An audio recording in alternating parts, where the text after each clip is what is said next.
as the days pass, we're going to keep on this train of thought. And there's no brakes on this train. But I want to do a quick little educational stream, right?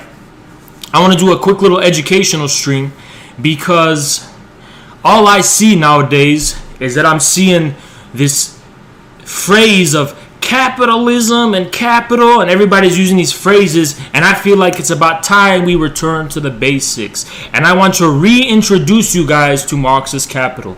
So all the bullshit you got in your head, about Marxist capital, and all the things these fake Marxists are teaching you, these fake leftists are teaching you, everything you've been seeing on YouTube, I want you to turn it off for 1 second, and I want you to be a baby newborn from the cradle, and we're going to go down from scratch, and we're going to talk about Marxist capital. We're going to talk about the meaning of capital. We're going to go down back to the basics. It's exactly what Infrared does. You know what I'm saying? So let's get right into it. And this is going to be a visual heavy stream, and we're going to use visual illustrations for this, okay? So the first question is, for our stream, is a simple question. Simple question. Ready? What is capital? Simple, right? What is capital? I mean, what is that? What is that word referring to? What is capital, right? What is this? This word you've seen all around all the time, right? Well, it's condensed in this formula. You guys probably know about this formula. You've seen it before. MC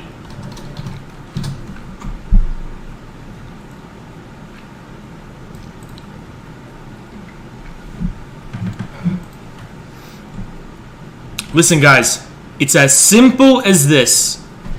It's as simple as this. But first, let's not take anything for granted. Let's not take a single thing for granted in this, okay? I don't want us to take anything for granted. Don't think you know. You don't know. You're a newborn baby in the cradle. We're all in this boat together. We're going to go from scratch. What is this? What's going on here? MCM. So we're going to deal with MCM in two ways. Space, concepts, the discrete concepts that are involved in this operation, time, because this is a temporal formula, MCM, okay? So, let's continue. And we're gonna do this. Simple as that. Okay. So, we have money, M, commodity, C, and then more money. That's what more money means. So conceptually, this is what's going on. In time, this is where the bad assumptions are being made about the meaning of this MCM. And it's begin with money, invest in commodity, gain more capital. This is the sequence. Supposedly. This is where people really fuck up, is the time part. Okay? People really fuck up with time. Now, so far, it's so simple right now. Do you all follow me that this is capital? You begin with money, you're going to invest that money into something, commodities. In return, you get more money. That's the elementary circuit, okay? Remember, this is a circuit. Think in cybernetical terms. That's the elementary circuit of capital. Y'all follow me or no so far? I'm breaking it down as simple as possible right now. You guys following me? You guys following me? Let me see in the chat you guys following me before we continue.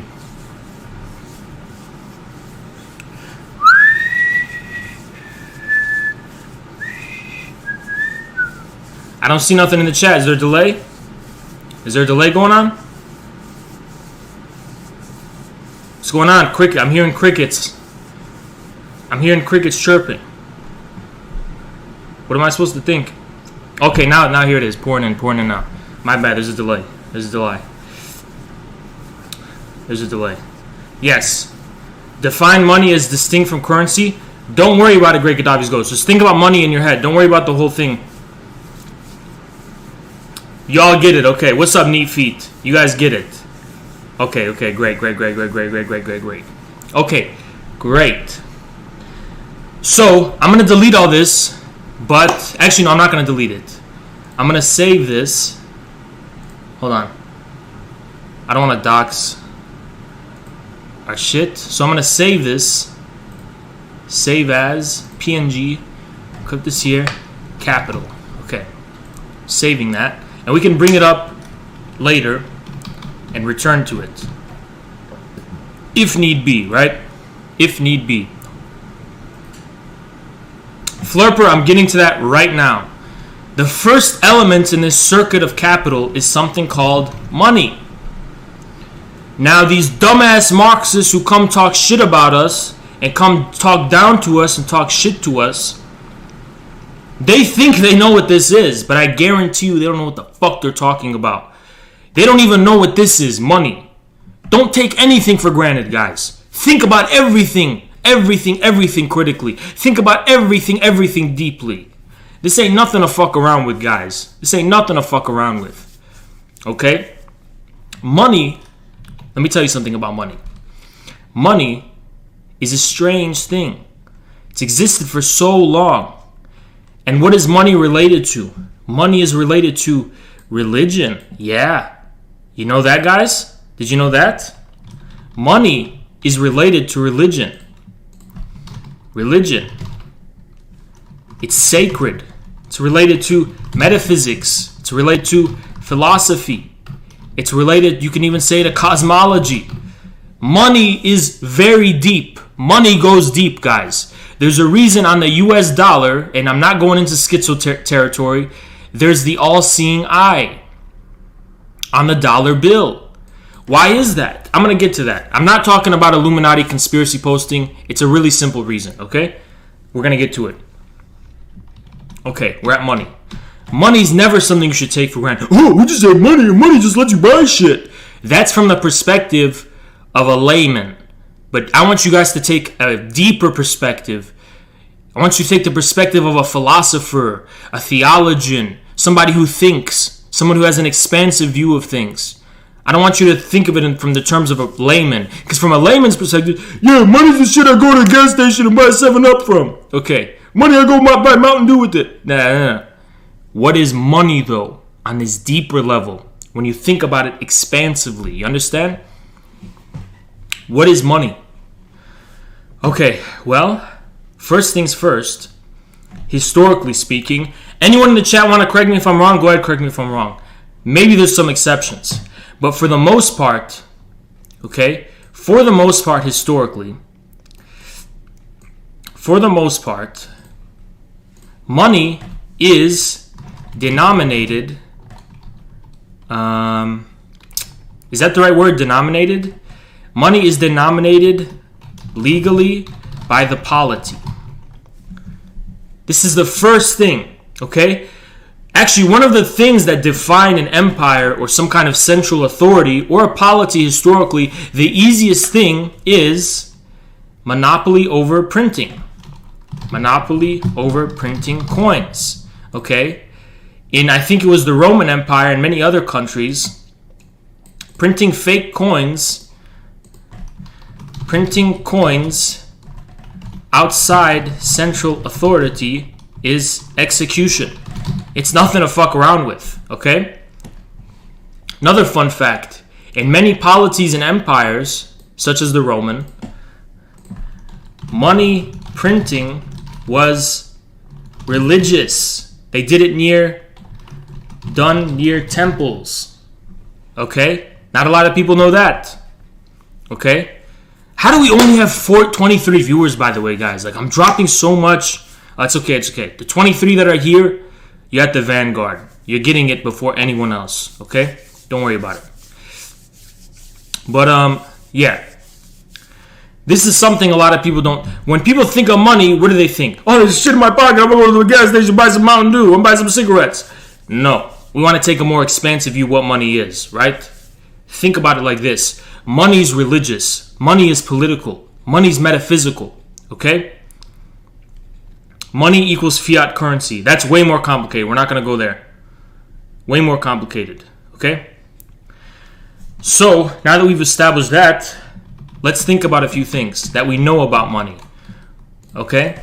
What do we know about money? Layman.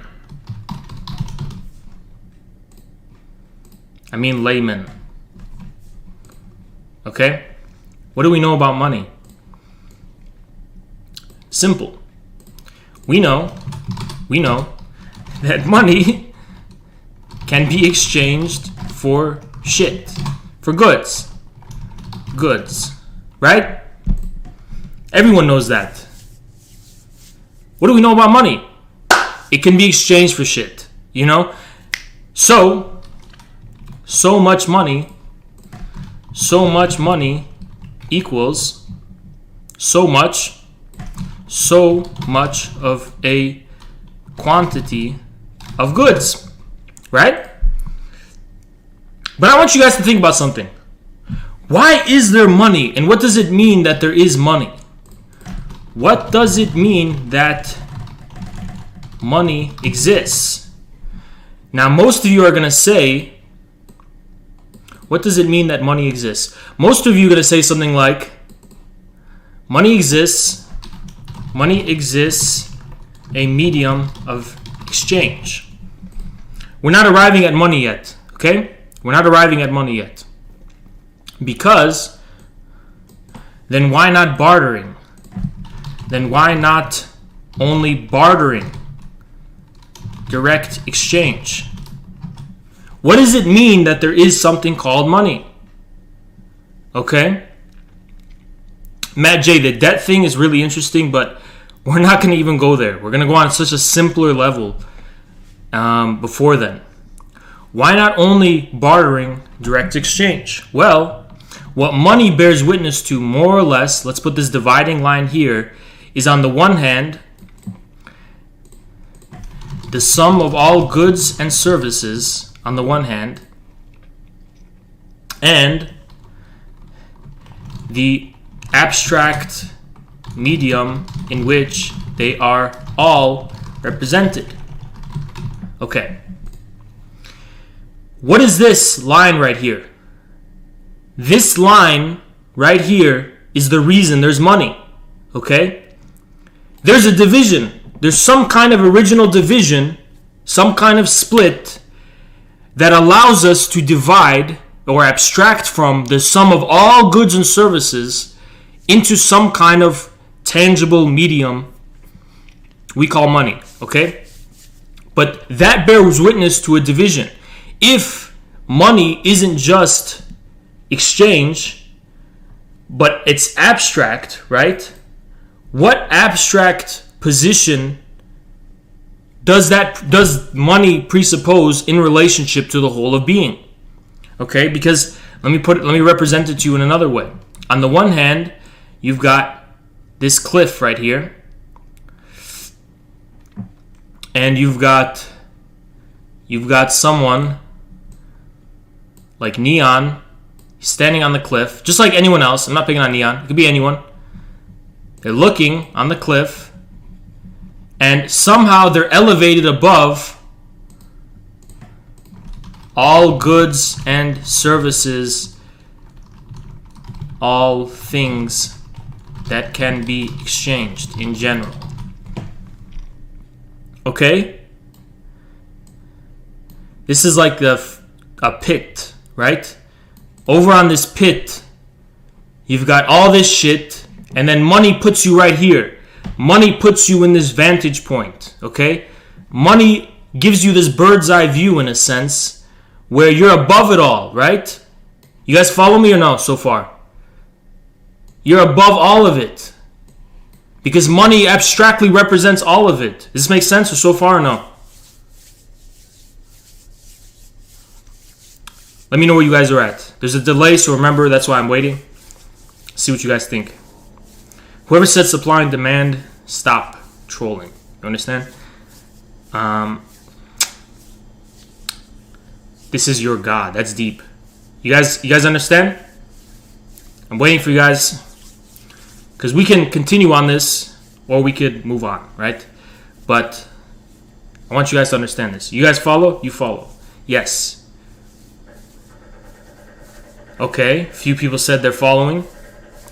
Few people said they're following. Following. Yes. We're here. Damn, I hate this fucking delay, man. Wish there was a way to ameliorate the delay.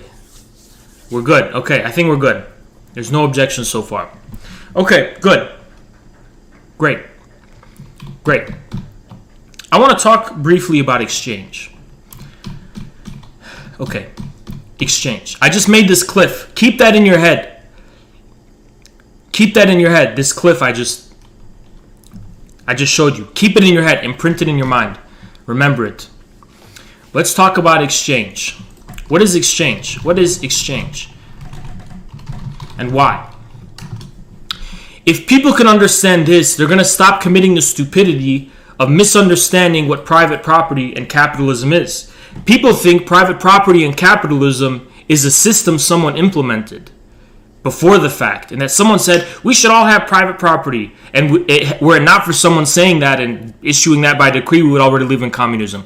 But there's actually a material reason why exchange is necessary. A material reason why exchange is necessary. Okay? And it's very simple. We're going to do more of this bullshit abstractions. So let's say we have here neon, and then we have ray, right? Why is it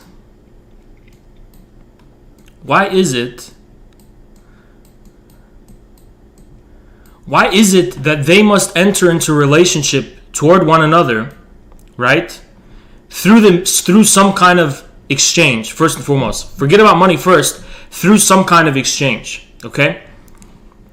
I have shit, and he has shit, okay? The reason is very simple. The reason isn't because someone created a system that says you have to be separate, but because they are originally separate.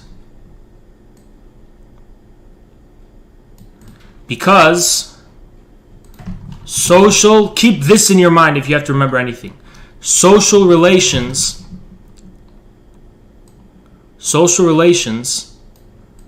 are not given. Okay? Let's say they're born on different parts of the planet, right? And they're going through the Silk Road, or whatever, exchanging goods. How else could they enter into some kind of relationship if not, then by measuring here's my shit, what is a fair equivalent between the two? Okay? This seems like it's all simplistic and it's all intuitive and it's all given, but some people just don't think about this, okay? Especially the way people talk about capitalism and private. This is why it's stupid, right? Because there's a material reason why it's necessary. Don't knock on an open door. It's not because there's some conspiratorial system that's put in place. There is no such thing as a capitalist system. The word system, I'm not going to represent it here, system, okay, and capitalism have no relationship whatsoever. You understand? System is a cybernetic word, okay? Capitalism, okay, is not a system because it's not premised by some kind of... Nobody says, let there be capitalism, and then there's capitalism. Capitalism is the culmination. What about family relations? It's very related, but we're not going to get into it here. Within families, you have communism, basically, historically, okay? All right, so we understand the material reason behind exchange. That's the most simplistic point we're going to make so far, but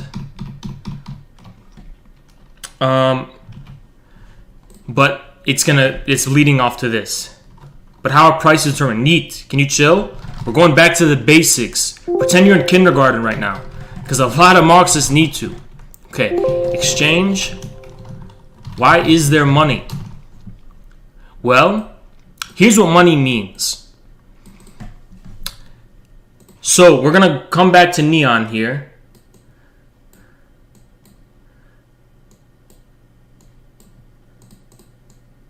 We're going to have neon here. And we're going to have Ray right here again.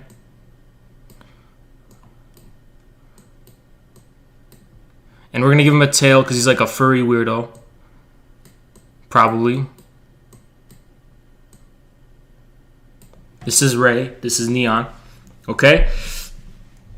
Now, what is really going on when currency enters the picture in this exchange? We just kind of explained bartering. With bartering, right, here's his shit. Here's Ray's shit. Right? Bunch of boxes. And here's neon shit. And this, and with bartering, right, you're going to have so much of this be exchanged for so much of this. Okay? That's what's going on with bartering. You understand? But when money enters the picture, instead of these squares, he's just going to have a little coin, some currency. And let's put that Illuminati symbol right there. And we're going to put that right here. Okay, good. Right? It looks like the Greek Democratic Army symbol. Okay, sorry. With money, you're going to use this little thingy. What do you guys think? Are we being a little bit generous to neon with what this looks like? Okay. He's taking a big piss in Ray. Okay, sorry. I'm really fucking it up here. Money is being used to purchase this so he can have this shit. Okay? But what is this curious little thing? This money, right? This piece of currency, this gold coin. What is this thing? What's going on? What's going on? Makes no sense that the furry was wearing a diaper. Okay. What's going on with this, right? We just explained that money basically purchases for all exchangeable goods and services. What this means, more or less, okay, we remember some things. Money exchanges for all goods and services, and also it's political. Monopoly by polity, authority. Okay? These are two things. Okay. So, you've got these two guys, and somehow this little thingy is kind of cock blocking them, right? They want to hug and kiss and just have a direct exchange of goods. A mutually agreed on resource for the sole yeah. What are you talking about, dude? We're going. We got to be more fundamental, more simple, okay? Somehow these two enter into exchange, and this thingy right here is intervening and cock blocking them, basically, right?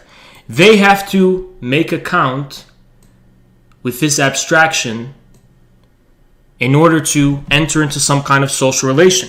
This way, the social relation, in a sense, the relation is mediated. Not just the social relation is mediated, not just as between two parties, but through the polity. This is where we're getting on the money, okay? Through the polity. Okay, I know this was a clusterfuck. You guys follow this so far? Because when they're using money, the social relation isn't just going to be mediated, right? Through. So I have some shit. So, okay, Neon has some shit and Ray has some shit. And they want to exchange their boxes, right? Directly. And in this way, that would be two parties entering into a social relationship purely based on the exchange of the goods, bartering. But what money means is that there's a third something that's mediating their relationship. You understand? You get your neat. Money is alienating. Yes, it's alienating. And money is an abstraction. But who says alienation is bad, right? Money abstracts from, you understand? This is what money is. Okay, you guys follow. Good. Now, remember that cliff representation I just showed you? What does that also bring to mind, right? It brings to mind the Lion King or something, right? You've got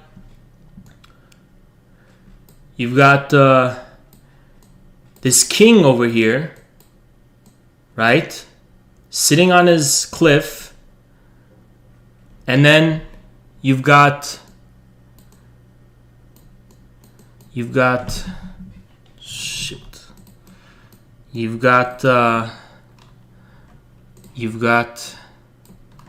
fuck, what am I doing?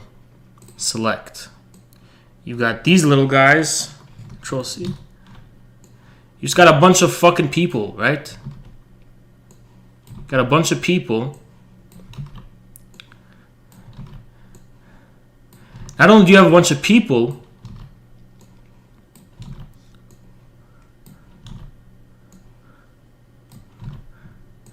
but you also have all the things in the land.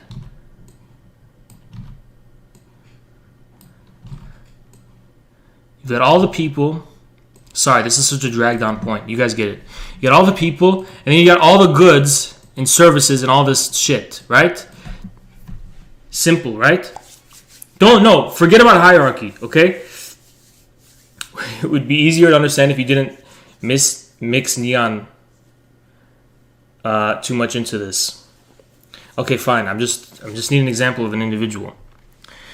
Guys, you're getting ahead, okay? We're very simple, okay? So, this represents what? The polity. This is the polity, right? Polity. And the realm is something I think specific to feudalism and Middle Ages and Christianity. But let's just say lands over which it exercises dominion. So, you have this on the one hand, people and things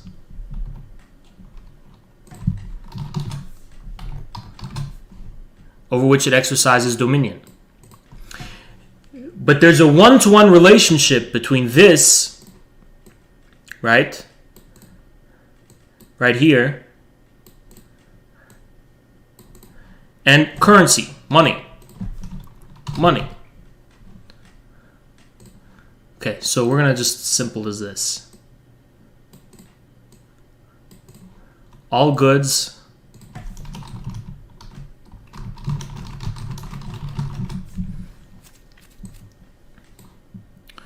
this looks so ugly. Does this make sense? Does this make sense? You guys get the connection so far?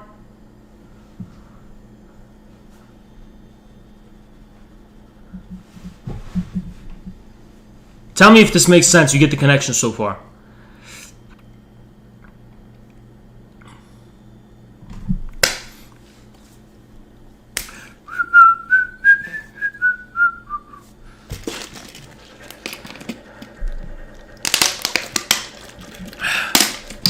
I'm just waiting for the delay, because remember, there is a delay.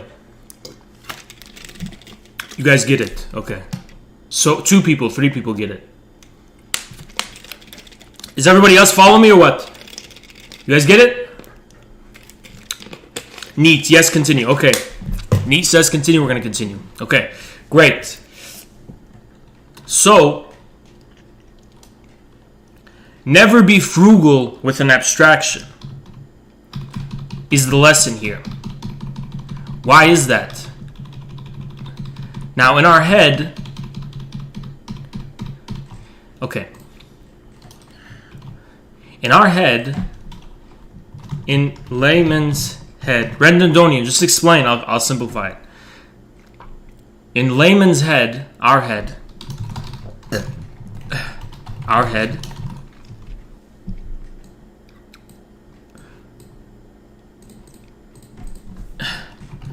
money just means, and money abstractly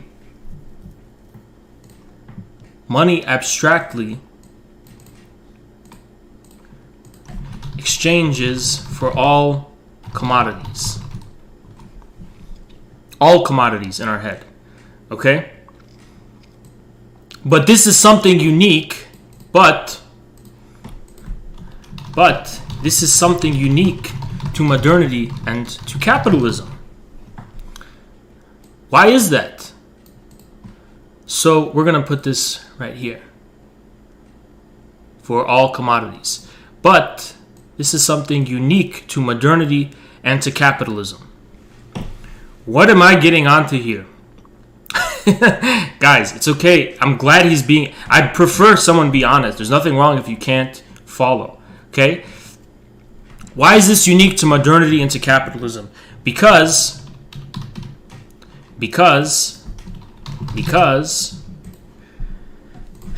before capitalism, the range of commodities for which money exchanges for is determinate and finite.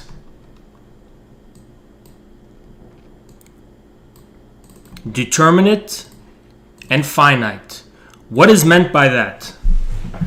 What is meant by that? Here we go. Ready? What is meant by that? Let's continue. Money. Now we're going to go before capitalism. So, in this case, the currency, this means currency, okay? The currency exchanges for, let's say, currency is going to exchange for, let's say, what's that thing that they were trading in Arabia? That flour or whatever? Let's just say, what is that fucking, that incense, right? That incense that's from Arabia that they were trading. You know what I'm talking about? Okay, let's just say grain, right? We're going to say grain. We're going to say silk. Silk. And let's just say, I want to say salt, but I don't want to say salt. I want to say, what a weird comment. Grain, silk, and what is that fucking thing they were trading? I don't know. Grain, silk, and fuck, I have a brain fart right now. What am I trying to think? And let's just say swords, right? Because you can think of a blacksmith. I haven't defined capitalism at all, guardsmen, yet. I haven't done that yet, okay? Grain, silk, and swords. Okay, I'm using all these because they're specifically... Okay, how is this produced? How is grain produced?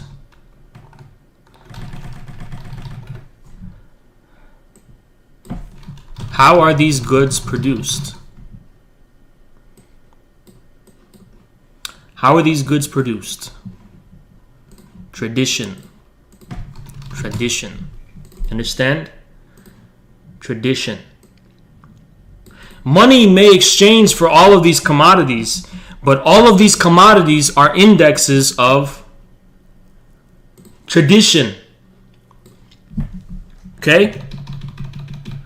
Indexes of tradition and determinate, specific, and finite forms of labor that are passed along several generations. For example, blacksmiths.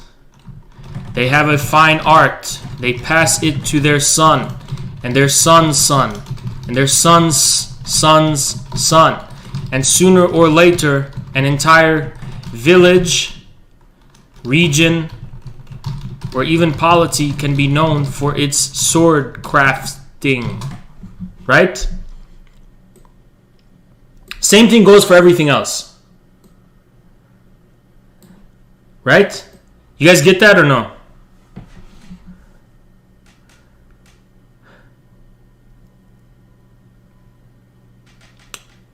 You guys get this?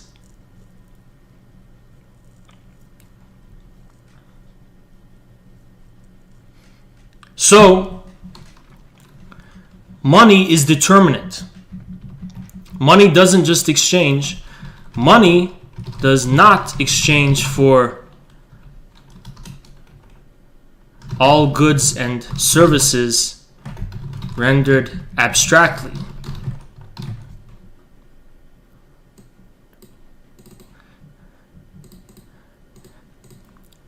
Rather, the abstract rises to the concrete, meaning what?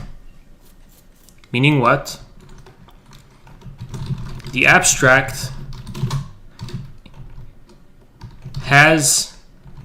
abstracts from determinate commodities, goods, commodities, and services passed by tradition, for example.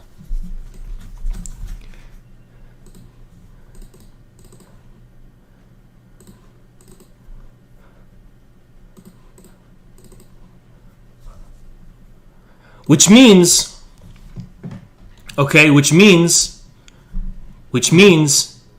this coin right here doesn't mean all goods and services. Despite the fact that it's abstract, despite the fact that it is abstract,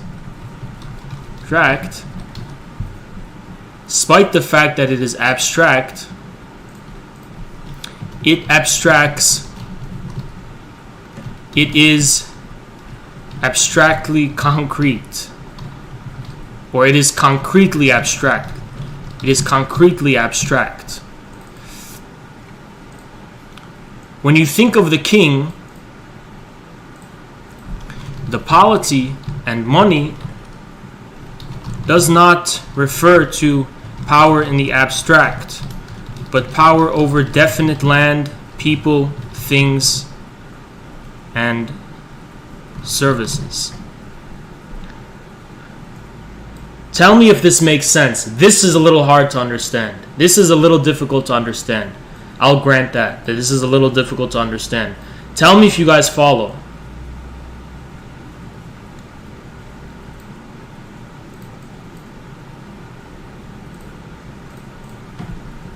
This is really difficult stuff, so no shame in not understanding this part. This is hard, and I wonder if I have to, make it more clear.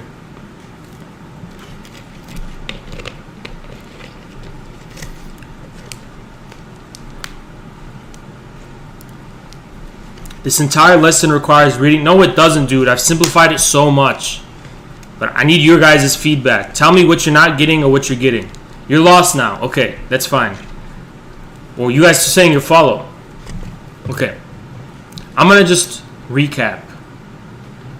We're going to do a recap. Recap so far.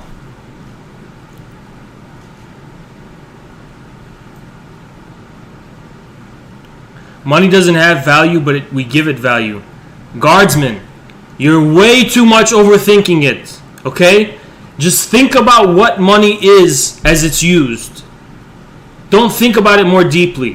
What is money exchanged for, and what original division gives rise to money? Recap so far. Recap so far. How does it change anything if it's definite things but not abstract? Mr. Cyber, I think the point is that it doesn't change directly like in capitalism. In capitalism, there's technological revolution in the forces of production.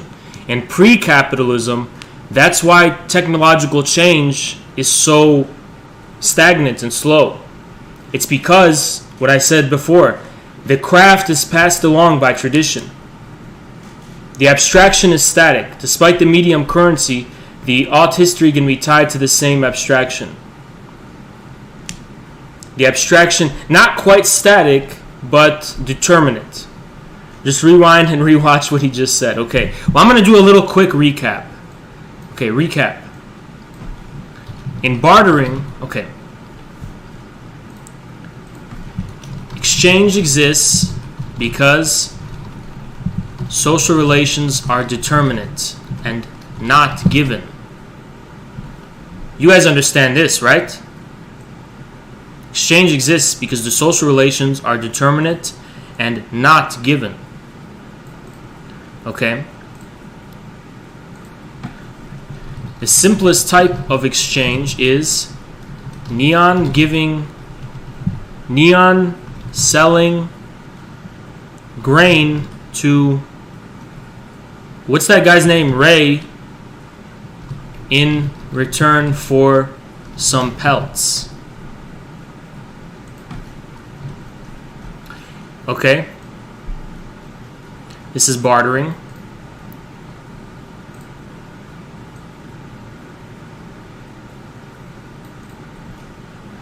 Okay. Okay. Baby brain. Okay, let's continue. Let's continue. But in that way, the only social relation created is between Neon and Ray, two actors. But, okay, I just chose the wrong square, I don't give a fuck. But,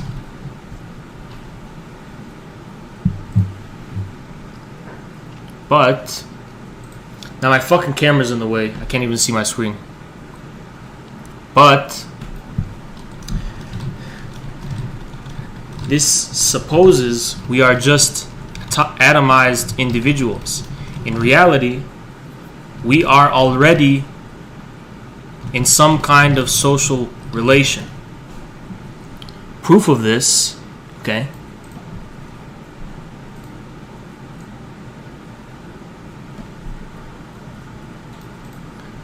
Alright, I'm gonna go up here.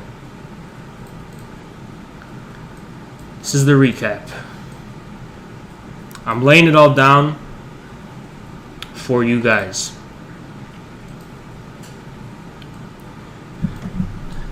Not specifically between Neon and Ray, but in general. Okay, this is really complicating it.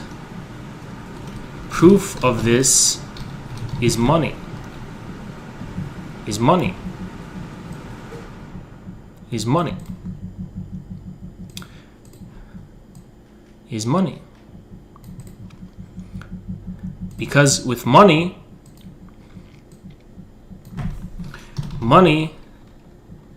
abstractly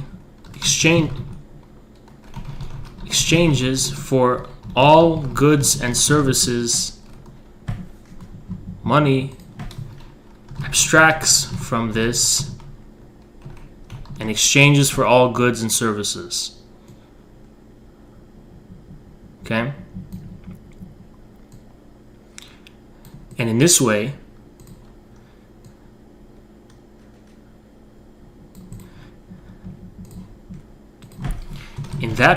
what is being exchanged between Neon and Ray, what is being exchanged between Neon and Ray is the very social, what's the good word? Between Neon and Ray is some kind of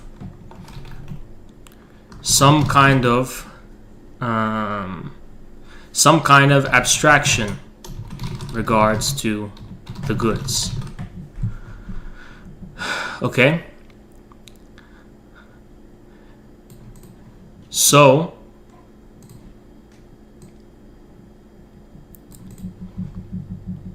So, I'm not planning any of this. All this is coming out of the top of my head. So, bear with me, guys. So, some kind of abstraction, which means the polity which prints the money, coins, right, intervenes. Already intervenes somehow between them.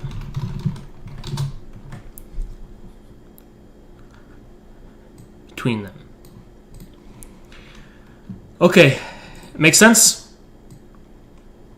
This is the recap so far. Exchange exists because social relations are determinate and not given. In order for us to enter into some kind of relationship, we have to do so in a determinate way. The simplest type of exchange is bartering.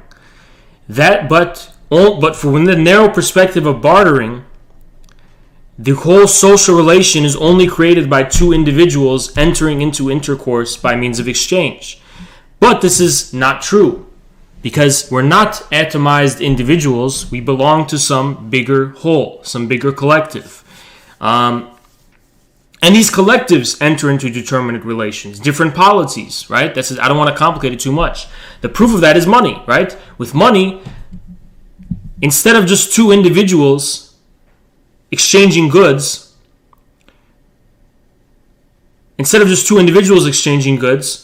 you're exchanging for goods what is a medium that abstractly represents all goods and services, okay? In this way, the polity intervenes in the relationship between the two individuals already. What this bears witness to is the fact it is not just two individuals isolated from the social whole. What is being exchanged between these two individuals is the very determinate way in which the social whole, abstractly denominated in money, represents all goods and services. I know that's really complicated, okay? This is the recap so far. Any questions before we move on? Okay, and we'll do the before and after capitalism. Let's just increase this, because we have some room to increase this. And we're going to just take it from the bottom. Okay. We're going to, thanks for reminding me of that, Neon. The thing about taxes, I can't read your name because it's in Japanese, I think. But I'm not getting into why and how, right? I'm not getting into that yet. But yes, it's about taxes, more or less, from a pragmatic perspective, right?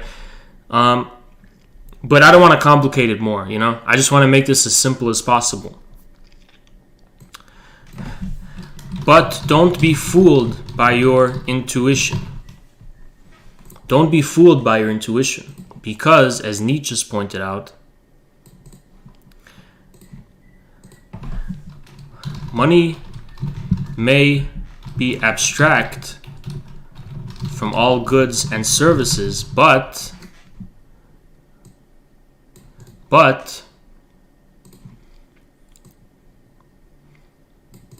before capitalism, all goods and services is a finite range. Okay? Is a finite range.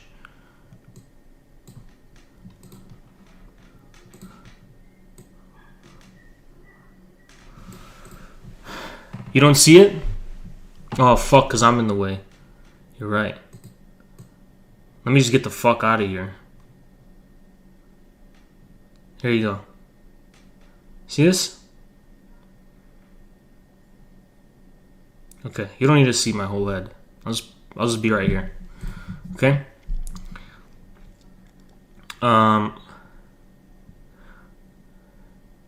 logo is not really blocking anything. I'm just gonna leave it here.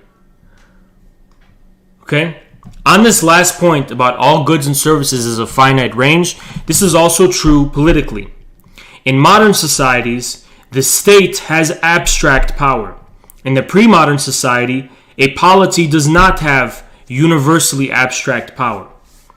In the pre-modern society, the polity, I should say, is not a Hobbesian, total sovereign. The range of people and goods over which it exercises dominion is acknowledged to be finite. Okay? Is acknowledged to be finite. Now, let's bridge this.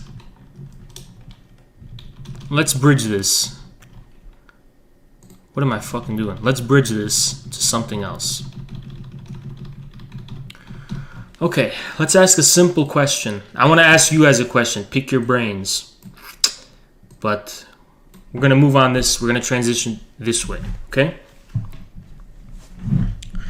What is the abstraction for which money relates to commodities, to all commodities, relates to all commodities? Maybe I should have explained the commodity form first, but it's okay. I'm doing all this off the top of my head, okay? What is this abstraction? What is the uniquely modern abstraction to all commodities, relates to all commodities in general? Not only all commodities, all possible commodities, and not just all determinate commodities. All possible commodities, and not just all determinate commodities. Okay? This is a question of metaphysics. It's a question of metaphysics. Okay? Don't let this word intimidate you. I'm going to really simplify it. For which money relates to all possible commodities, not just the determinate commodities. Okay. What do I mean by this? What do I mean by this? This is our big question. And what do I mean by this? Well,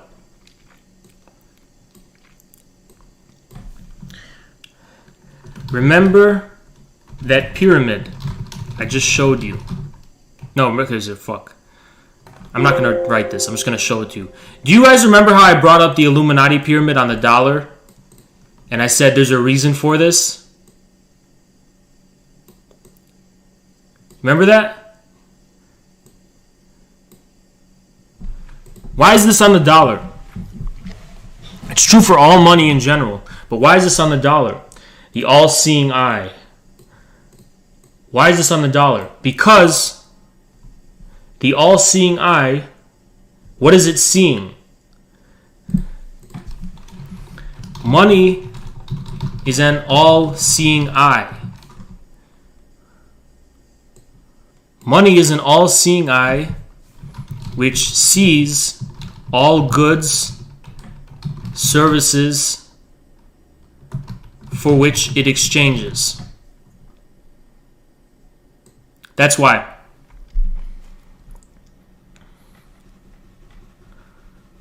That's the connection there. So I want you guys to get this in your head. Money is an all-seeing eye which sees all goods, services for which it exchanges.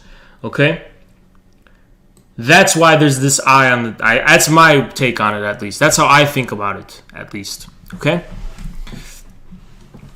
For which it exchanges. But,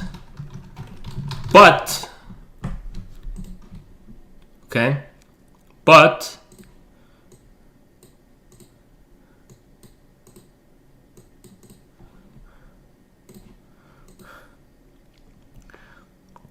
neat, it's not just that money is our God. Money is the concrete realization of God in the world. We're going to get to it, guys. This stuff goes deep, okay? I'm telling you, this stuff goes deep. We're just scratching the surface right now, okay? We're just scratching the surface, okay? And I'm simplifying it. But, crucially, all goods and services is not a finite range series, but all possible goods and services in general, but infinitely all in general. What does that mean? What does that mean? What does that mean? What does that mean, guys? What does that mean? Nice Marxian flip. What do you mean by that? What does this mean? Okay? Infinitely all possible goods and services in general. What this means, paradoxically, a paradox. Paradoxically,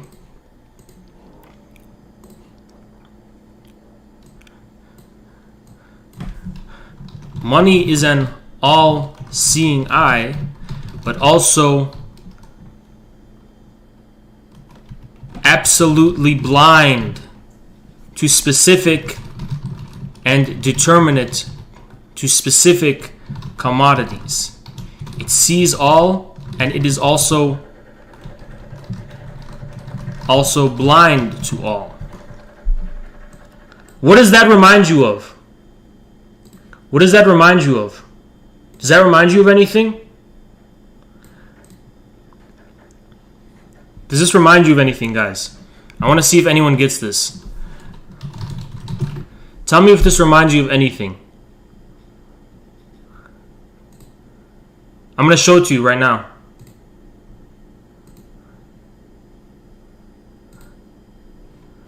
I can't stop raving. I can't stop raving. Sorry. I'm going to show you. Ready? Ready? One sec. It's going to be a surprise. Can I do this? Insert? Can you insert shit into Paint or no? File? No, you can't. Okay, fuck. It's okay. It's okay. Sorry. Oh, let's go back. Let's go back. It's okay. We're just going to do this. This is what I wanted to show you. What does that remind you of? Okay. Just in case you guys lost it. Here it is. Okay, so what did I just show you? Money is an all-seeing eye, but also absolutely blind to specific commodities. It sees all, and it is blind to all. What is that? That's a paradox, right? What does that remind you of? It should remind you of this. Right here, right? The law, the state in modernity, after modernity. The rule of law. Blind justice. We're talking about the exact same things here, guys. These are all the same fucking thing. You understand? These are all the same fucking thing. Before modernity, it's not the case. Before modernity, the all-seeing eye sees a finite range. After modernity, the all-seeing eye is all in general, abstractly. You see? Connection makes sense?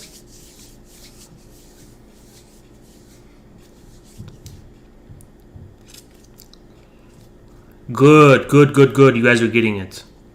You guys are getting it. You guys are understanding. I'm glad. Okay. This makes it click for me. Good. It's exactly what I'm aiming for. Okay. Good. See, I wasn't going to enter conspiracy territory. It's as simple as that. Money is an all-seeing eye, but it's also absolutely specific blind. So, let's go back to this question of metaphysics. There are some theological underpinnings. Correlations, at least. We don't want to speak about causes because we're materialists here, right? But there's at least some correlations to this modernity theologically. Specifically, the Protestant theology, ontology.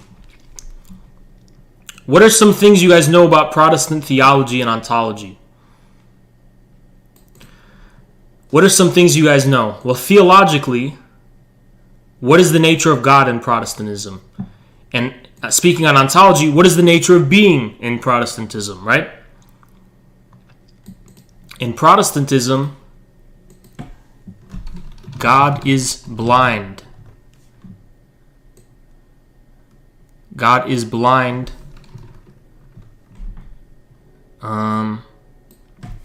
Arbitrary, cruel, but just. I'm butchering this. I know this is not unique to Protestantism specifically, but just let this click something in your head at least, right? This is not, I could put it a lot better than this, right? This is not my best. I didn't plan any of this. This is off the top of my head. Yeah, wrathful, right? This all wraps back to Anglos. It does. The Dutch and the Anglos. It absolutely does, SS1. I'm not even kidding about it. It actually does. And it's not like an anti-Anglo racism. Okay? Ontologically, this is the most important part. A world of total depravity.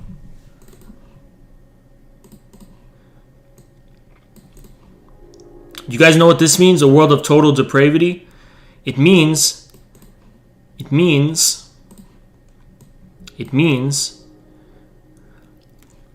fuck. Okay, it means everything is depraved by virtue of being material. Doesn't matter what it is.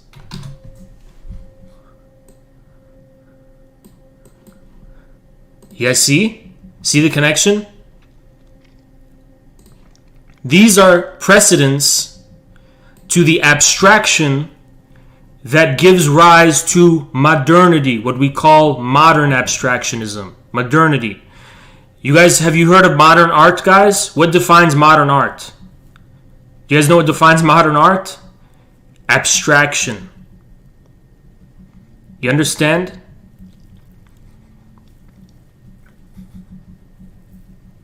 You guys starting to connect dots here or what?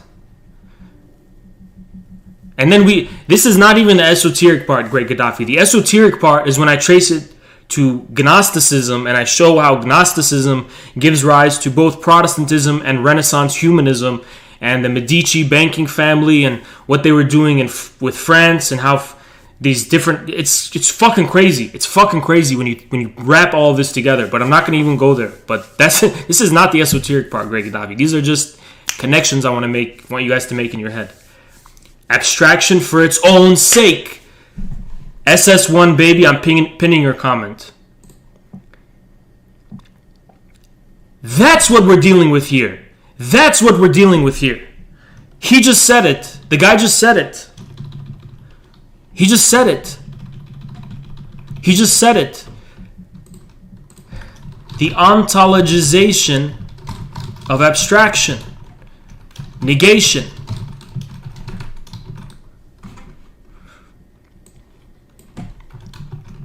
Abstraction for its own sake.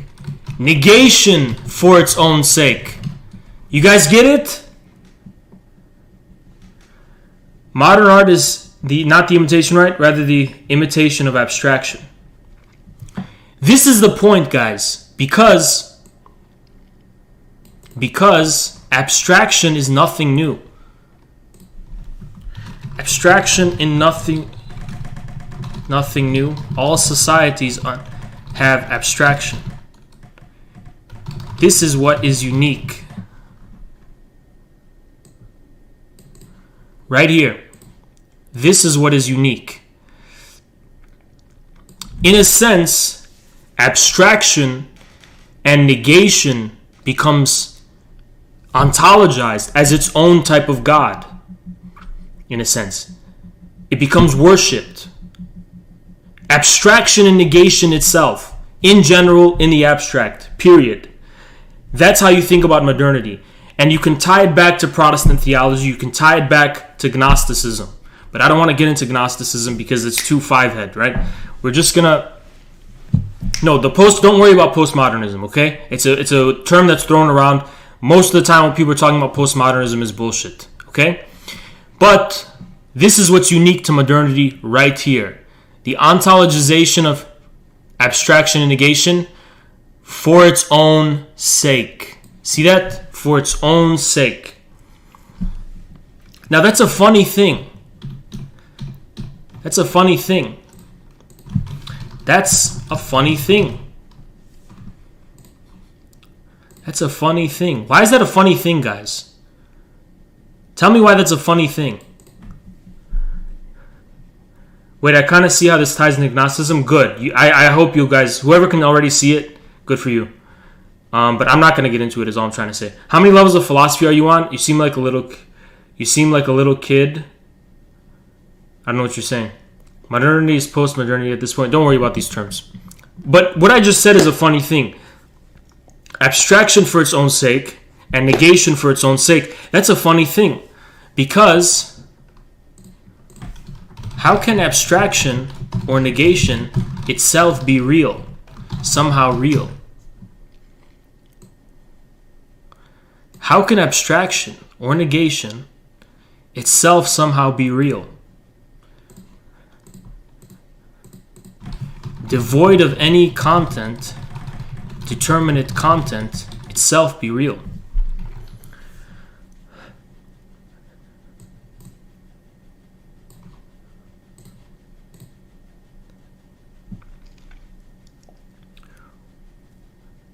Now, Gnosticism also sees reality as inherent. Yes, exactly, SS1. You get it. It's pretty much that. But I don't want to get into it too much more than that. But this is a funny thing, what I just deleted before, and I showed you. How can abstraction or negation, devoid of any determinate content, itself somehow be real? For a Marxist or dialect thinker, it can't. But what can it do?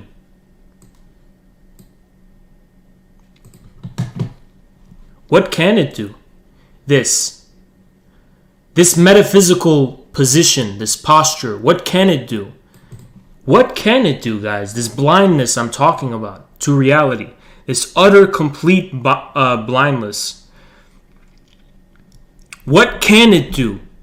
We know that it can't itself somehow be real if we're Marxists and if we're dialectical thinkers. And for Marxists and dialectical thinkers, you have the rising from the abstract to the concrete. Every abstraction only disguises a concrete of some kind.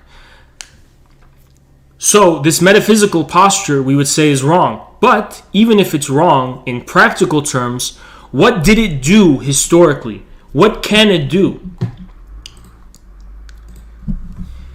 It can free us from prejudices we have about the nature of determinate being.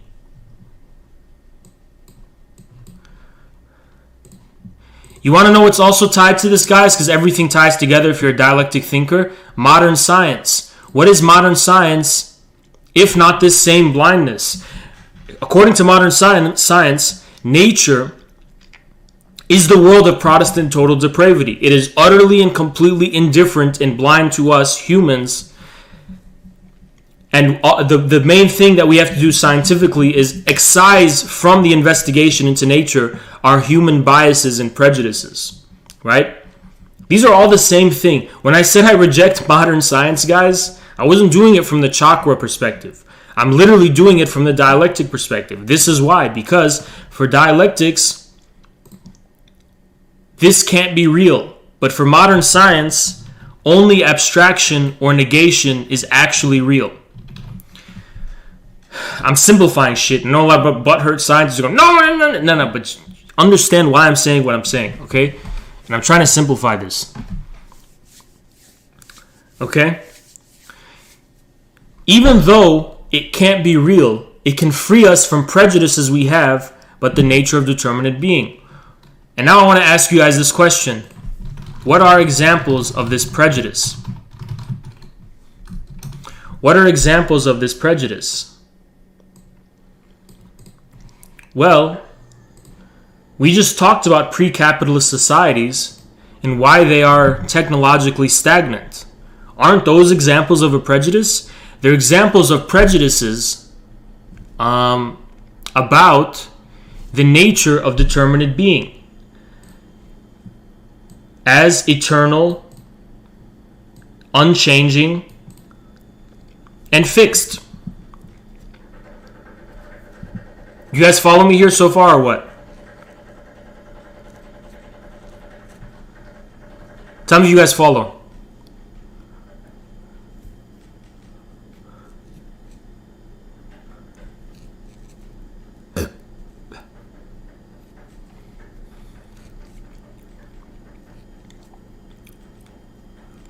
There's a delay, so I'm waiting for crickets chirping. Not seeing nothing.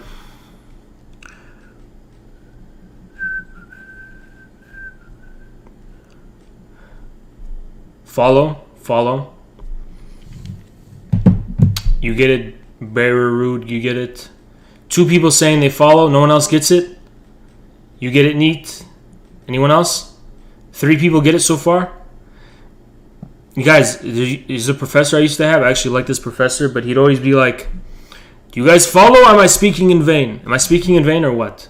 You guys following?" Druck. Yep. Okay, like 5 people say they get it. I don't know what the fuck else the 30 people watching this are doing in the chat. Well, I don't know if there's 30 people in the chat, but I know there's more people in the chat. Actually, there's not. 1, 2, 3, 4, 5, 6. There's only 6 people in chat right now. That's fine. So everyone who's in chat says they get it, apparently.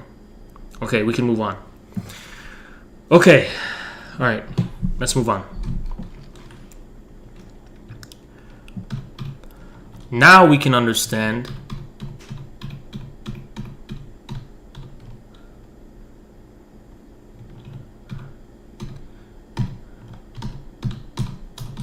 we're going to move on from money right now. Briefly, we're going to move on from money. Very briefly. I cannot control Z this, so here's what I'm going to do. Get rid of it like that, right?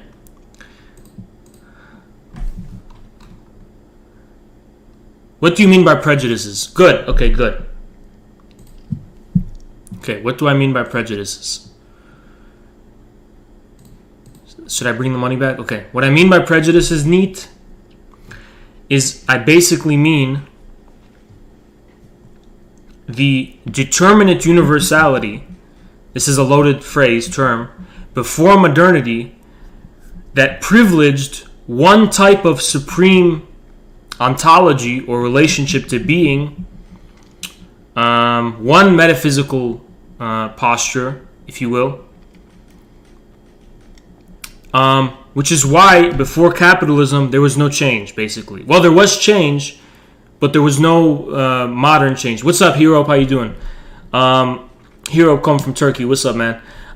There was change. There was revolutions in the forces of production, but they were not initiated from this kind of, in this rapid and individual way, like in capitalism. So, if we're blind to all reality needs, that also means we can be open to everything reality can be and has to offer.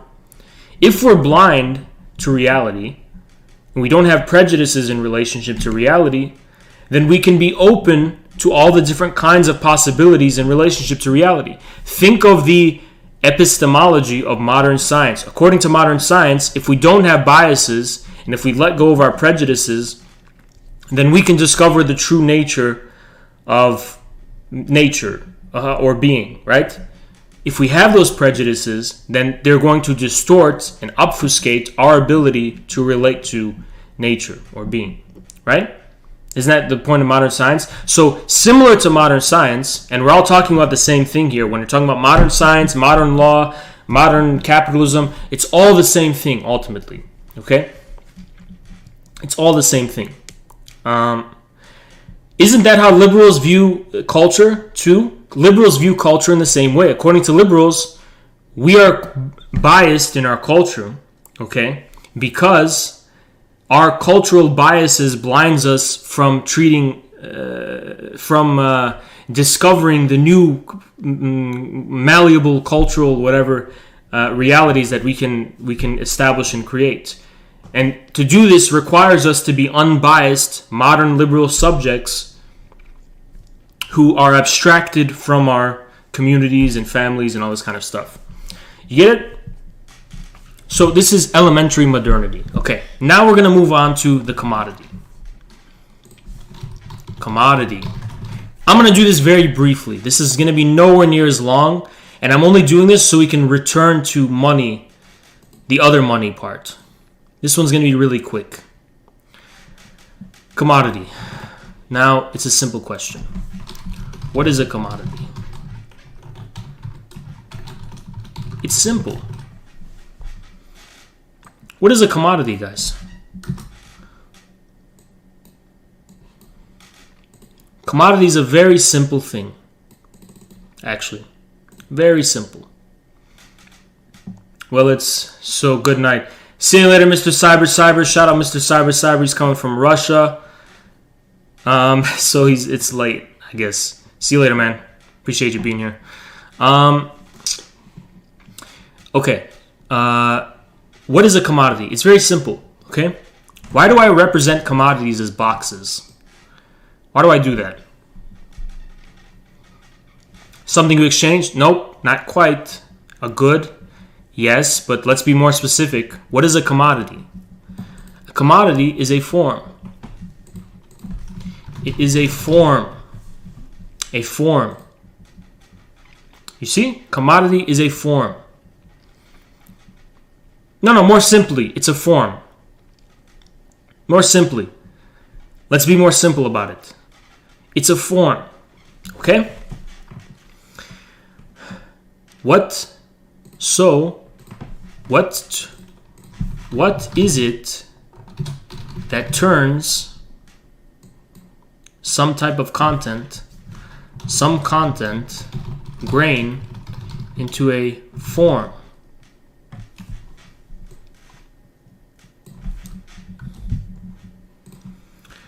This is our question for this little part. What is it that turns a content, some material thing, into a form, commodity form? Well, first of all, a commodity begins and ends with something, defining it. So, you have this is how I'm going to represent formlessness, this little squiggly line. Okay, this is the piece of grain. This is the grain, okay? No, I'm not talking about labor yet. We're not getting into labor. We're coming at this from the bottom. Don't worry about later. Begins with something defining it. Not labor, no.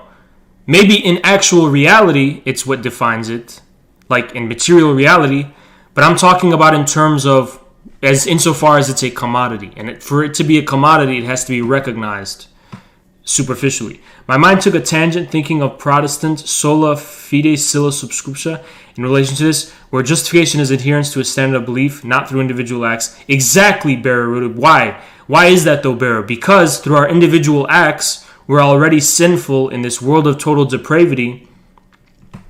There you go. That's the difference between Protestantism and Catholicism. By the way, guys, I'm going to drop this in here, food for thought. What was the French Revolution if not a return to Catholicism? The French Revolution returned to man as a determinate material reality, and the British saw the French Revolution, the British Protestants, and they said, no, the French are metaphysically... they're metaphysically too partial and prejudiced. The British said, because according to the Anglo metaphysics, the absolute, the God, whatever, the thing is completely abstract, blind from any humanity, from any determinate form whatsoever. So the English are anti-humanistic. That's the kind of philosophical or metaphysical struggle going on with the French Revolution and the Napoleonic Wars. Just some food for thought, right? I'm kind of going off on a tangent. Okay. So, begins and ends with something. Begins here. I know this looks stupid. And ends, right? Begins and ends with something. Premise and conclusion. Premise and conclusion. Premise and conclusion. Not an idea, no. Premise and conclusion of some kind, right? What is the premise and conclusion that gives rise to the commodity form? Well, it's very simple. The first question you have to ask is,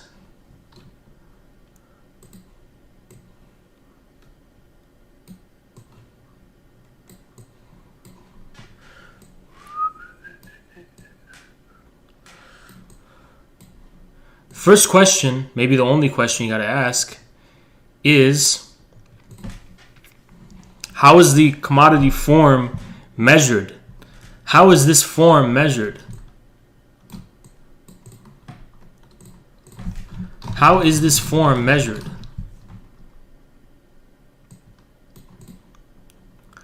It's simple. It's measured through currency. See? Through this. This little guy. What we represent is currency, right? Currency, right? This is measured with this. It looks ugly. There you go. How's it measured? With this. So, but what does this presuppose? What did we just say before? Do you guys remember what we said money is? Remember the abstraction we just talked about, the division, the polity's authority and dominion over reality. Right? How does that dominion exercised? Because the polity inserts itself as both the premise and the conclusion of material reality. Sorry, of all of being. The premise and the conclusion. And this, don't dwell too deep onto this, there's so many fucking arrows. This is the commodity form. The commodity form is represented in terms of the currency. Do you guys, does commodity form make sense? Or no? Makes sense so far? This is pretty much all I want to say about commodities. Tell me what you guys think.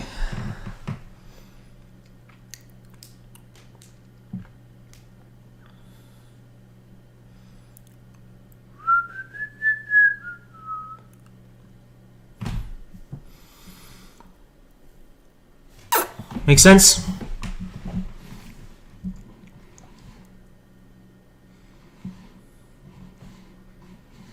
One guy said, yeah. I had to go back to your take on the French Revolution, and it's kind of an Anglo take. Why is it an Anglo take, Kermaz? Hey, I just got here. Currency is like a plague. Makes sense. Okay, most of you guys understand it. Makes sense, apparently. Kermaz, why is it an Anglo take? Explain. Explain before I get to money.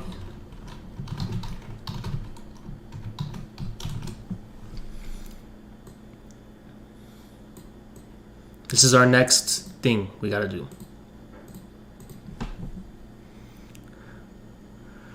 Missed the definition of what? Kermaz, hurry. Everyone's waiting. We're losing viewers. Viewers dropping off. Hurry. Before I'm at 5 viewers. I hate the delay so much, man. You know, I really want there to be a feature where there's just an easy way to, like, pull you into my stream, you know? Pull someone in the chat into the stream. I'm having trouble verbalizing, so give me a moment. Okay. I'm going to set up money, though, while I wait. So we're just going to set this up while we wait. Money. What is this little thingy? Commodity? Don't worry about it. Just... all this is going to rope together. The fuck is... so basically something you put money into to get more money out of. That's not how I define it at all. I simply said a commodity is a form. A form begins with a premise and a conclusion. The premise and the conclusion here is represented abstractly as the polity. The polity. You understand? Google Hey answers the feature. So, The commodity form is defined by the way in which the polity is abstracted out of the people, land, and things it exercises dominion over. I know that's a lot of words, but bear with me here. It's all going to rope together.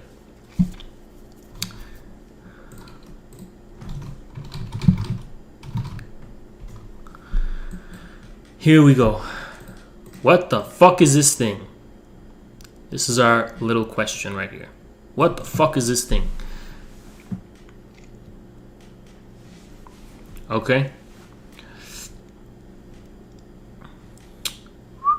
Okay.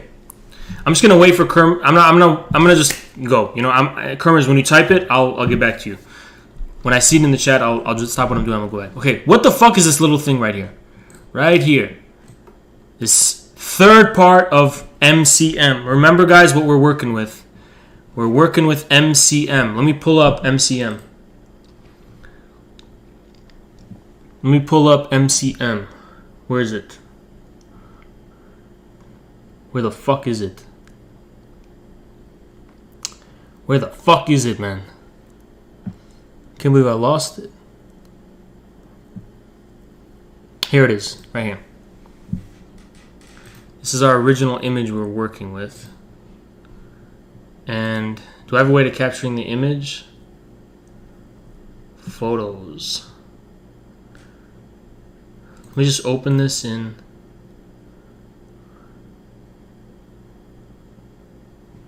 Fuck it. I'm just going to show you this. I have no way of showing it to you.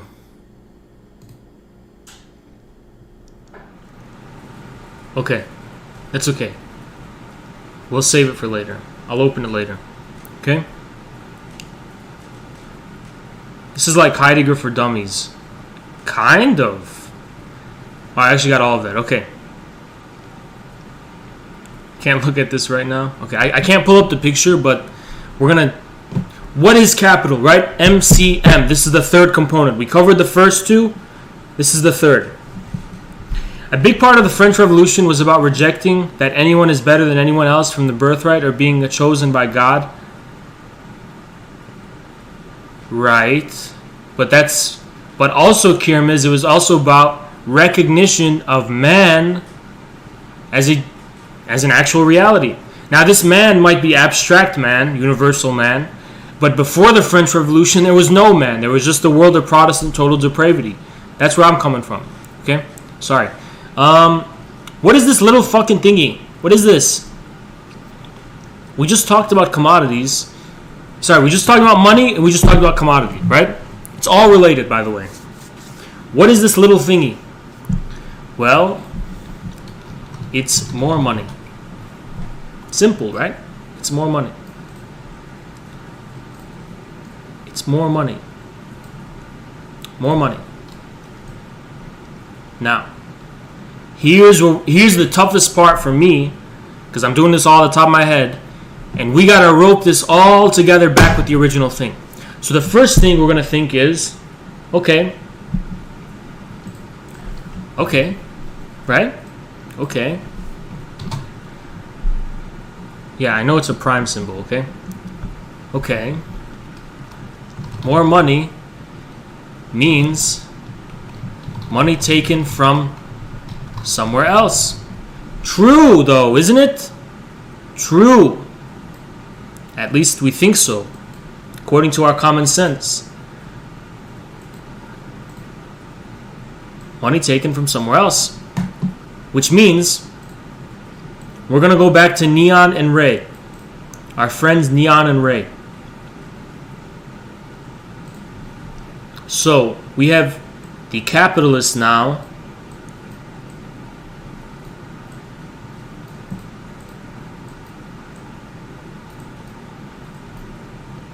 Neon right here. And we got the other capitalist now, Ray.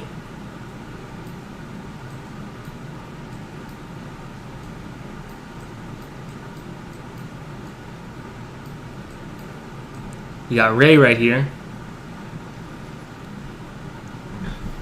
You understand? So, who's got this little M, right? M means that Ray had, let's say,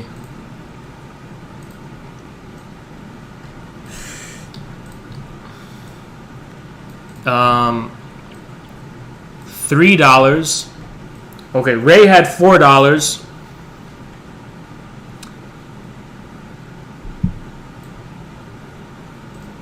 God, what the fuck is this notification? Ray had $4, and there's $4 in total circulation.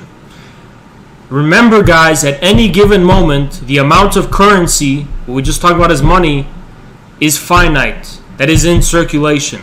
At any given moment, the amount of currency in circulation is finite. When there was the gold standard, it was almost eternally finite. With Bitcoin, they want to make it eternally finite with only a cap on 20 million. With fiat, they can always print more.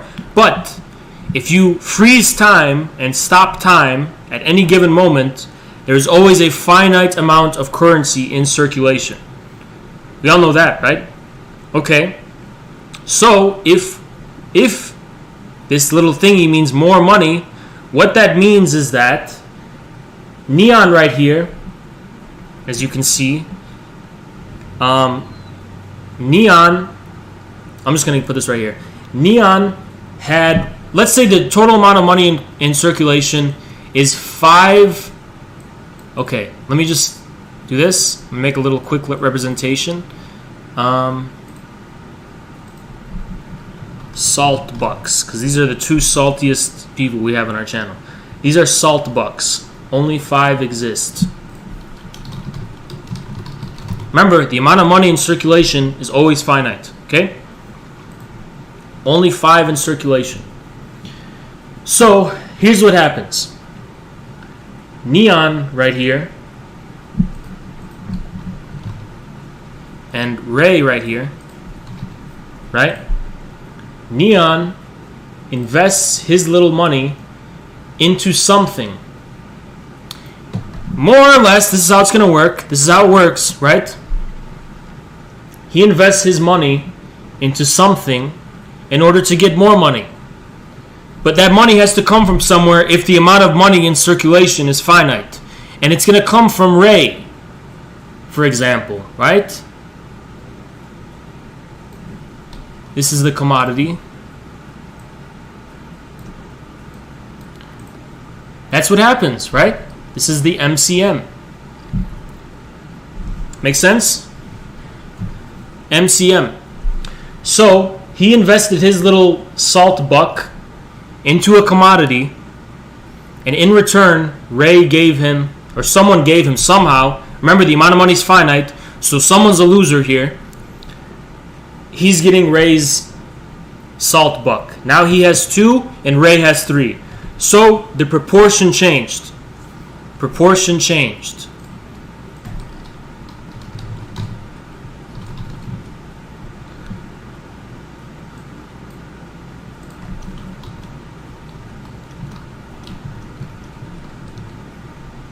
Proportion changed. You understand? Is this what Marx is getting at? Is this what Marx is getting at? In his theory of value? Is this the meaning of capital for Marx? Well, this is definitely what it's initially going to look like, right? But when it comes to modern capitalism, modern industrial capitalism, the story doesn't end here. The story doesn't end here. Okay? Because wouldn't Neon give $1 for the commodity? Yeah, but that made him, he got a profit from that sum. Oh, you're right. He got 2 of them. Sorry, you're 100% right. He got 2 of them. Yeah, he put in 1 for a commodity. Ray gave him 2. Guys, you know what's going on with the trade imbalances between countries? This is something that's happening between countries. You want to know what's going on with these trade wars? It's more or less this fact. There's a finite amount of money in circulation, basically. I'm really simplifying it. A finite instantiation of value. But for Marx, ultimately, this is not enough. This is all true. This is all true here, right? But the story doesn't end here for Marx. For Marx. Why is that? For Marx,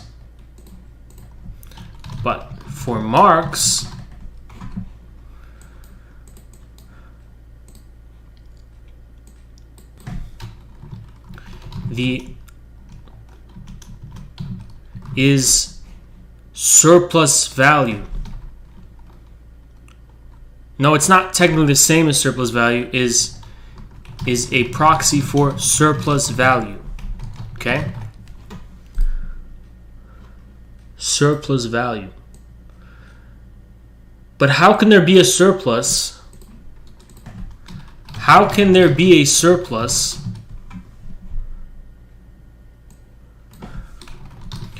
when there is merely a change of proportion?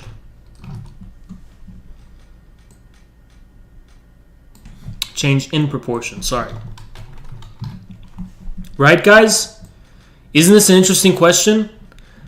Why does Marx represent it as a surplus value when there's merely, at the individual level of a capitalist, a change in the total proportion of money? Isn't this a good question or no? What do you think? Would you guys ask this question? I never see anyone ask this question. How can there be a surplus when there is merely a change in proportion?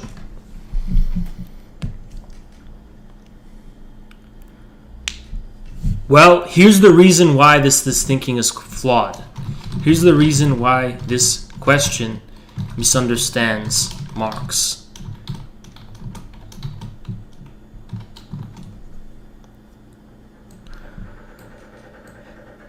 Here's the problem with this. Forget about the workers, Leonardo. I'm not talking about labor and I'm not talking about workers right now. That's this. Don't ever speak in ideological terms. Forget ideology. We want to bring up the workers because we have a political agenda to say that the workers create all value, and then we can run home and say, yeah, no. Forget labor, forget workers, totally. Forget it totally. I don't want you to think about workers. I don't want you to think about labor. None of that. We're going back to the basics from scratch. Okay? Then we'll get into workers. Things just don't pop into existence from thought. Kirmiz, but we're not talking about how they come into existence. We're speaking from the perspective of a capitalist or a layman. We're not going to involve labor. We're not going to involve workers yet. Because it's how societies allocate labor. No. The fact that money came ex nihilo. No. Here's the reason why the question misunderstands Marx. This is what I want to drive home before we talk about workers and before we talk about laborers. I want to drive this point home. The question is individualistic. The question is individualistic. Question is individualistic. You understand the problem now? The question is individualistic because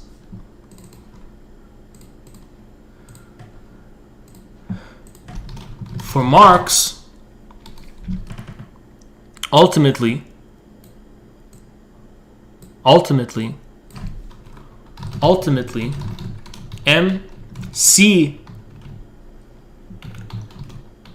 M is at the scale of the polity, not individuals.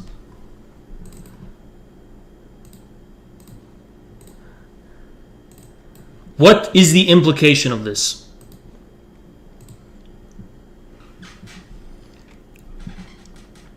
No, it's very simple.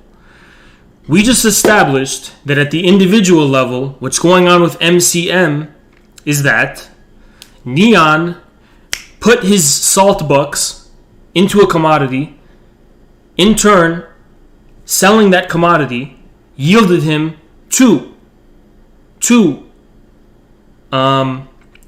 salt bucks. He got his M right here, right? So the question is, why do we speak of surplus value and why do we speak of M, this little thingy right here, when there has been merely a change in proportion? The reason this is a wrong question and wrong way of looking at it is because it's individualistic. Because MCM is not simply happening at the neon's level. It is, yes, but for Marx, ultimately, it is happening at the scale of the polity, not individuals. So, a quick aside. Different ways of, in some ways, people look at this. Specifically, Nick Land.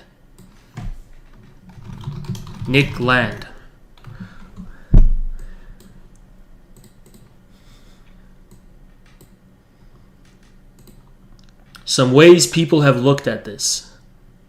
Nick Land. Means that, no, it's simple as this. For Nick, for Land, money is forwarded into technological means of production.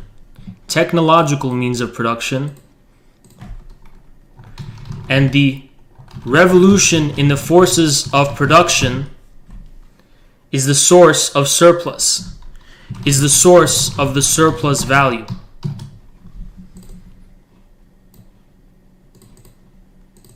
Surplus value.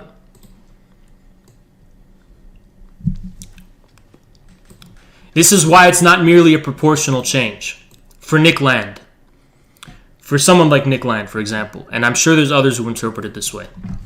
For him, money is forwarded into technological means of production, research and science. I know I'm botching it and shit. I'm trying to simplify it. And this is the source of surplus value. What is the source of the surplus value? Instead of a merely proportional change,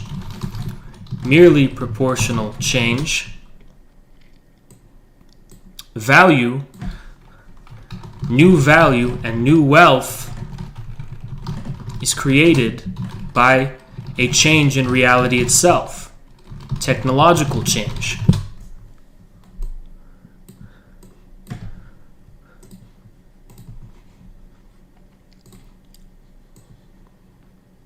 Do you guys understand this way of looking at it as a way to solve the previous question? Even though at individual levels, it just seems like the proportion of the total money supply is just being redistributed. At some fundamental level, there is more value being created, okay, at the scale of society as a whole. Not the individual, but society as a whole. The way people like Nick Land understand it is the change in the technological means of production.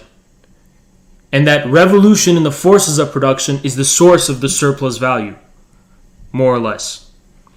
Instead of a merely proportional change, new value and new wealth is created by a change in reality itself, technological change.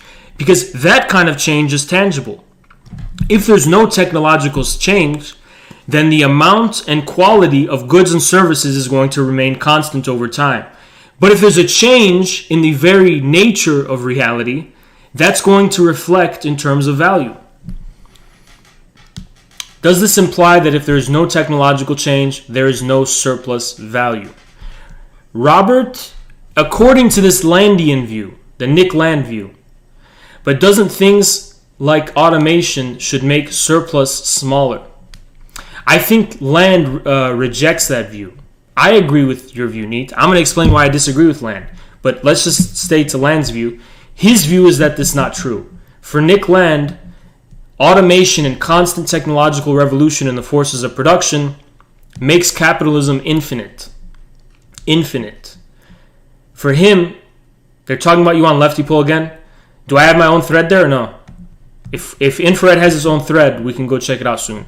If not, I don't know if I want to sift through the whole thing. Doesn't that make automation should make surplus smaller? Fuck you. No, I'm curious. Let's go on left people. I'm curious. Doesn't that make automation... No, guys, what do you think? Vote in the chat. What do you think? I'm going to create a poll. How do I create a poll? Can I create a poll? No, I can't. Fuck. I can't create a poll, guys. No, okay, I'm not going to go on that fucking website. Fuck it, okay? I don't care. All right. Don't worry, I'm not going to do it. We're going to stay on track, okay? Don't go, nothing interesting being said there. Okay. Does this imply that there's no... So, okay, it doesn't imply that because... Now, there's some issues with Land's view. Well, maybe not, but I want to add something to Land's view, okay? I want to add something to Land's view that's not there before. Actually, and I think Land himself knows that, the revolution in the forces of production is not happening at an individual level. So let me just put this here, right? Actually, let's get rid of all this. You guys can always go back and just look at it, right? This revolution in the forces of production is not happening at an individual level. It's not happening at an individual level. Meaning, one capitalist, okay, putting this here, this is something you got to bear in mind. Something you got to bear in mind. Individual capitalists do not create revolutions in the forces of production or the necessary technological change that could possibly correspond to surplus value.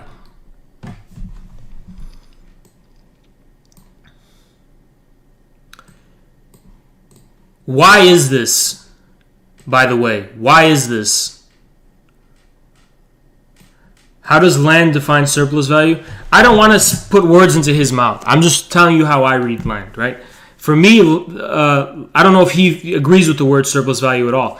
But for him, roughly speaking, it's the revolution in the forces of production that is the reason why there's a surplus being created, rather than just a finite amount of value in circulation.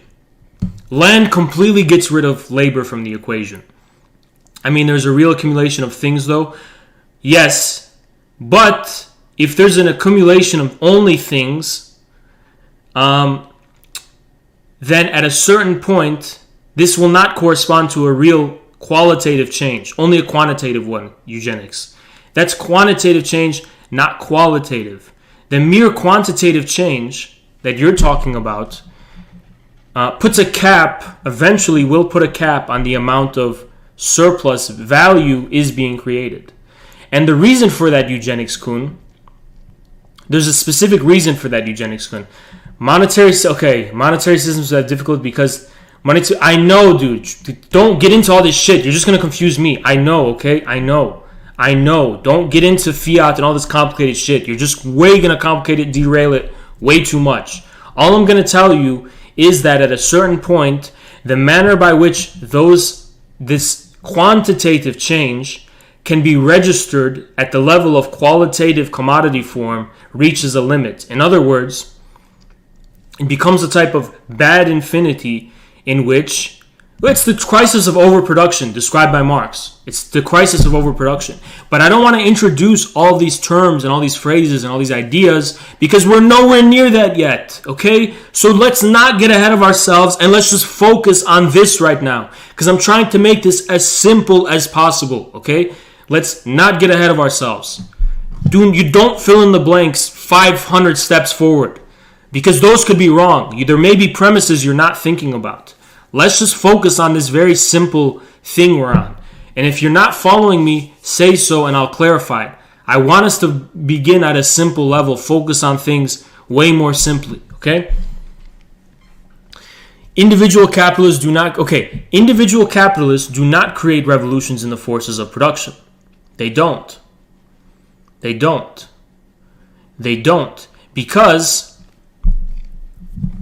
this can only happen, the scale at which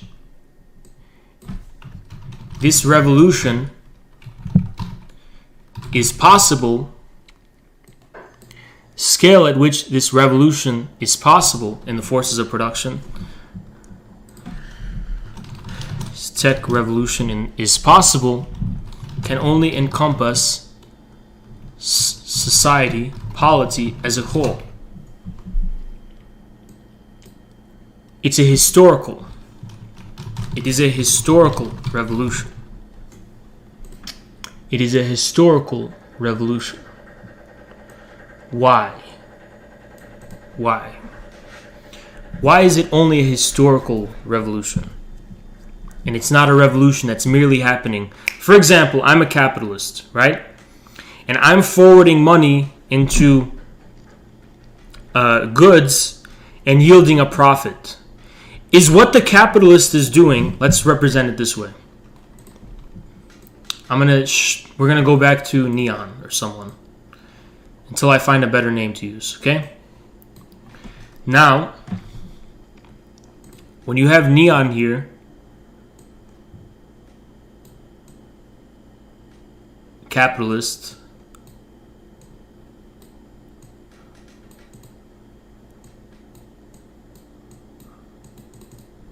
okay?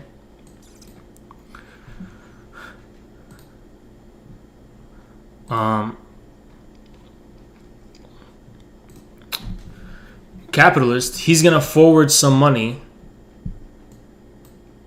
He's gonna forward some money into commodities, some type of commodity, to yield. He had 4, so we're gonna do 5.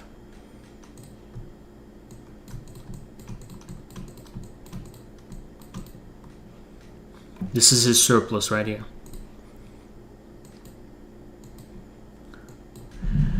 Because technological innovations happen through society as well. I know, but we have to get to why. There is some planning going on. Not quite. That's not quite the reason, actually. It's actually a lot more simple. Okay? And it's like this, right? M, C, and M. Right? Now, insofar, has Haas gotten triggered yet? No, not yet. But our viewers are dropping off, so I don't know if I should continue too far. You know, I might want to put a cap on this soon. Okay, so M is this surplus right here. Insofar as this is a real surplus, and not merely a reallocation of the finite money supply,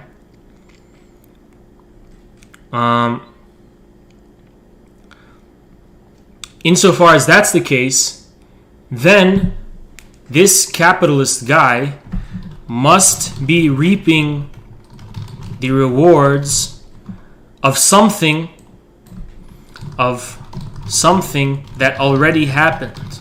This is where I'm kind of losing a little bit, but I need to explain it more. That already happened. No dislikes either, that's crazy. Not yet, all the baiters are hiding on some Albanian website. What the fuck does that even mean? Must be reaping the rewards of something that already happened. Okay? For this to be real surplus, it must be reaping the rewards of something that already happened. That something can be technology. Right? For example, the factory or the technology or whatever that's allowing this to happen. But it has to have already happened. If it's in the process of happening, you're talking about a loss. He's not going to make a profit. That's why, interestingly,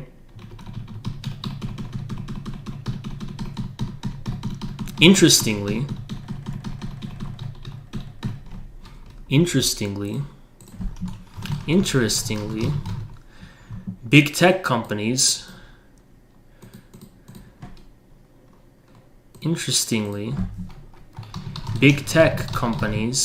Google, Amazon, etc., interestingly, big tech companies will forward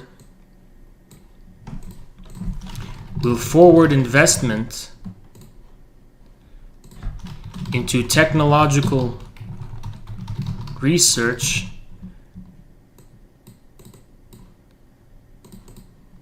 initially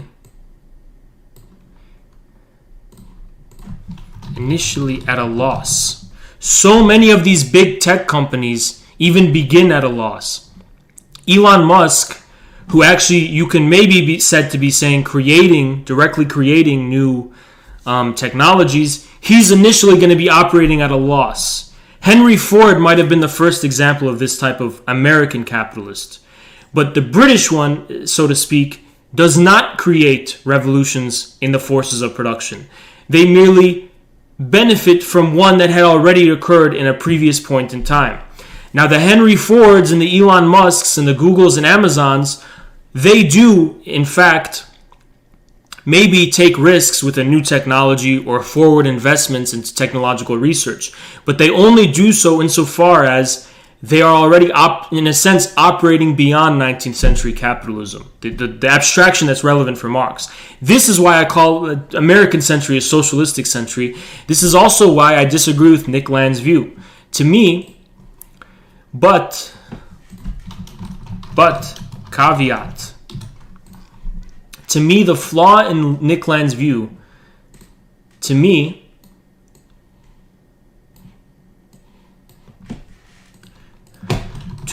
the flaw in Land's view is that he does not properly define revolution in the forces of production. For example,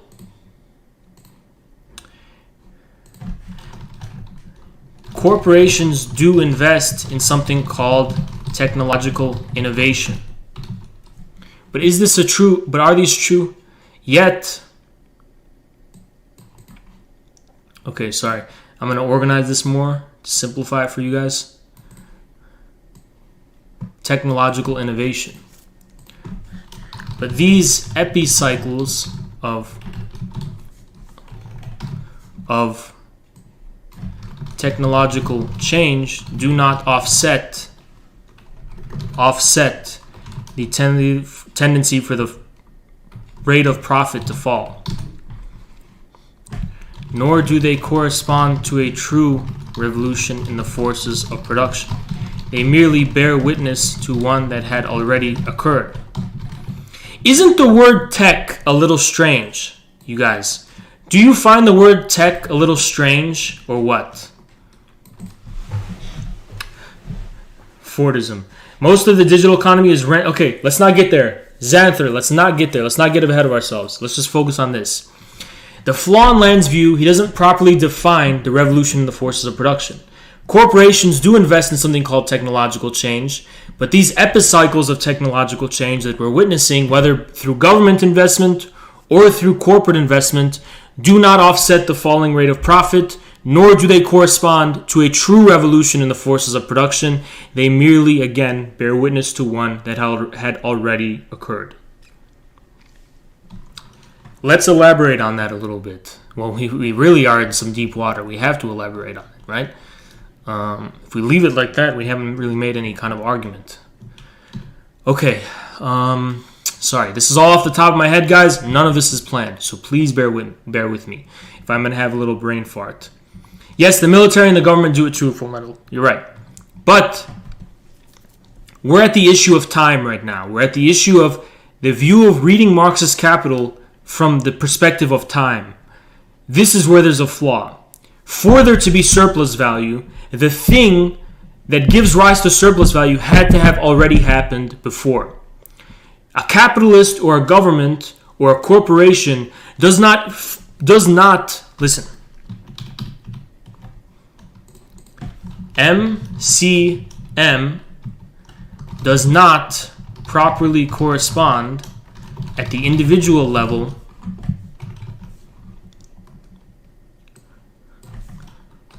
to, let's say, value, let's say, tech, labor, etc., surplus value.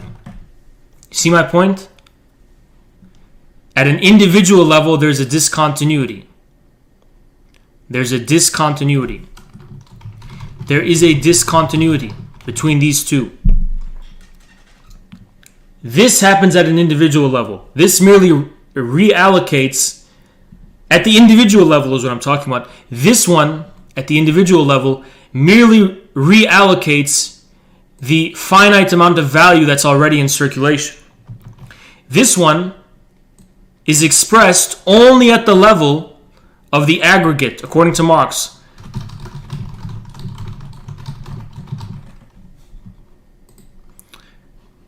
This one is only expressed at the aggregate level, according to Marx. What that means is that the aggregate total of profits being made across society as a whole is the only manifestation and expression of this circuit, value and then labor, tech, however you want to look at it, and surplus value. That's only being expressed at the aggregate level. At the individual level, it's not being expressed. This is a really important point about Marx's Capital. This is exactly why all of the controversies in Marx's Capital exist. The transformation problem. What's another big one?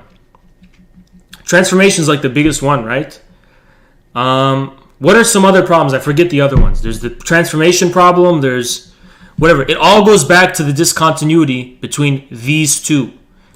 People make the mistake of assuming there's no discontinuity. By the way, guys, this is the same reason why Americans individualize capitalism. They say Google engineers are workers, prostitutes are workers, they individualize it, and they don't understand that this is happening at some kind of aggregate, macro level, historical level. Okay, but we're gonna qualify. We just kind of went on a little bit of a detour beforehand.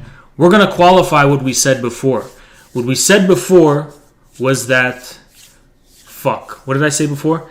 Science and technology gives capital a power of expansion independent of the given magnitude of capital actually functioning.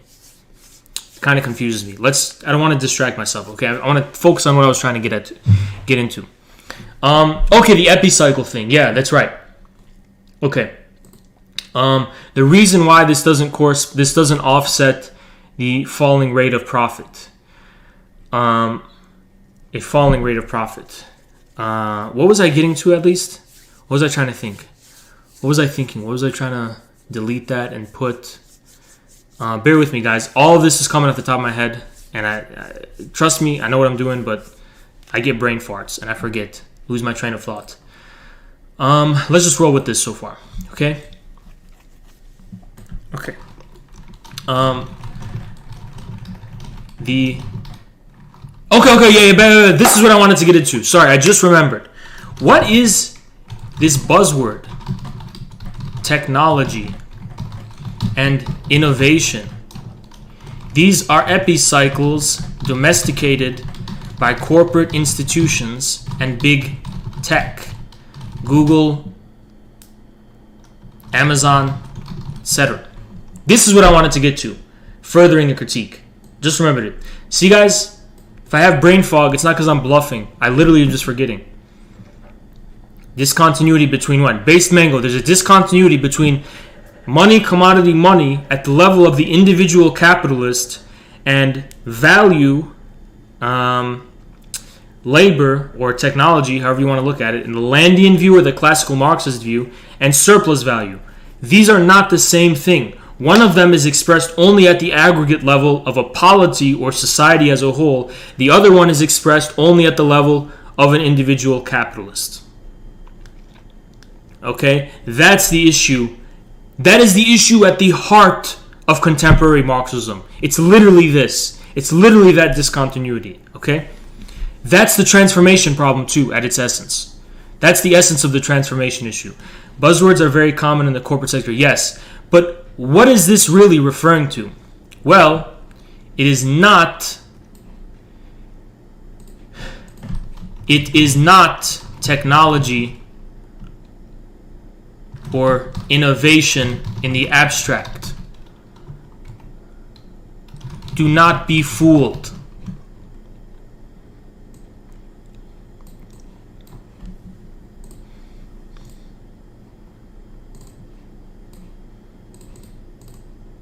Do not be fooled by the buzzwords.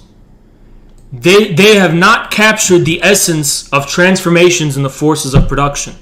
Technology and innovation as a buzzword is referring to something actually very specific and historically specific. What it actually means, what it actually is referring to is more or less cybernetics, a paradigm, began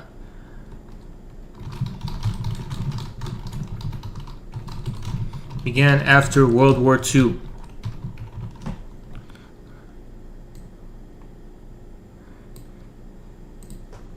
Okay?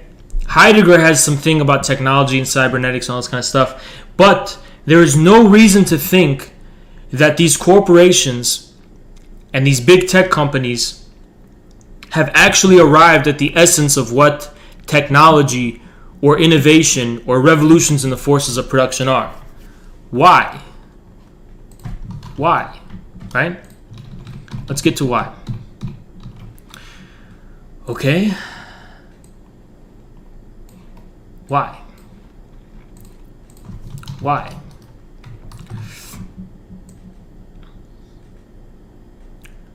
We're going to get to this. Why? The reason is because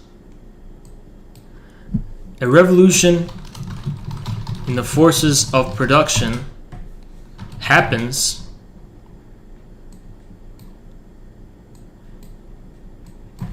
at the furthest threshold defining mankind's or a polity relation to nature and itself as a whole. Okay? Uber didn't fucking do that. Google doesn't fucking do that. The newest iPhone doesn't fucking do that. Because from top to bottom. Because the real revolution in the forces of production happens from the top to bottom. At the level of Anthropocene. Geological level today. Today, this is geological level. This is geological level. Our deepest, our geological and ecological level. The deepest possible relation to both nature and mankind a polity actually has. This is some really complicated shit. So I am expecting some of you guys to at least ask me to elaborate on this, because I don't really think everyone's just going to get what this means at first. On the one hand, Google can invest money and funds into innovation research. What Google cannot do is initiate voluntarily a fundamental revolution in the forces of production that happens at the deepest and most fundamental material level in which mankind possesses some kind of relationship to both nature and itself. In what sense in relationship to nature? Technology is a revolution in the forces of production. How production organized? No, it's It's a revolution in the forces of production, which means how organizations, society's organization, for example, and institutions relate to people. How are people and institutions and the organization related? The second one is how is our technique, our technology, and our society related to nature itself. This is something that is primary, that we can only relate to consciously as actors, as modern subjects, after it has already happened. We cannot voluntarily initiate a revolution in the forces of production. We cannot. We can only presuppose one that has already existed. And the reason for that is because it's an epistemological problem. I don't want to complicate this too much, but it's an epistemological problem. Epistemological problem. Fuck.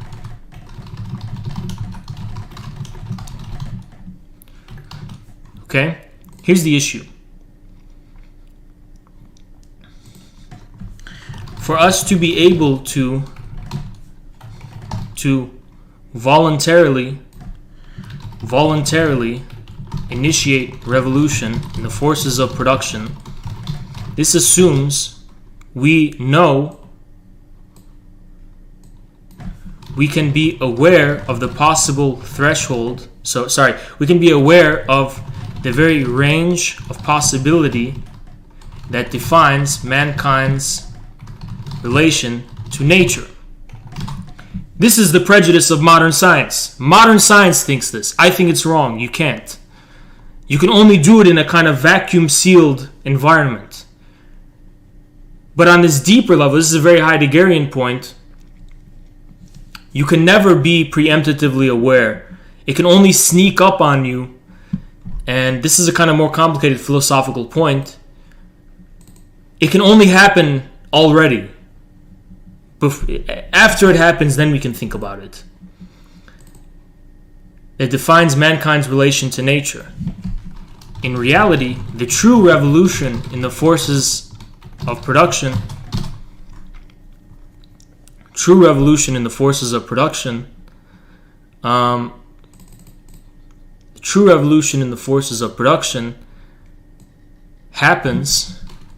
happens first. True revolution in the forces of production, is the one that redefines our knowledge of the range of possibility in the first place. This is how it's simplified, actually. Right here, this little big paragraph. Read this, guys. Paragraph. This is how I'd put it. For us to be able to voluntarily initiate revolution in the forces of production, this assumes we can be aware of the very range of possibility, okay? The range of possibility that defines mankind's relationship to nature. So, for example, I'm a scientist, and an engineer. Google is funding me to innovate, to make products. But if I'm a scientist, then I am limited. My hypothesis, my imagination is limited. Okay? A true revolution in the forces of production increases the threshold of what it is we consider possible and impossible.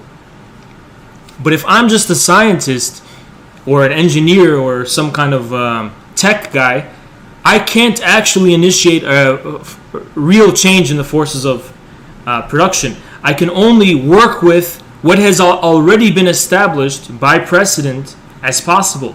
Now you can say, well, you can engage in experimentations. You're right. I can engage in experimentations, new experimentations to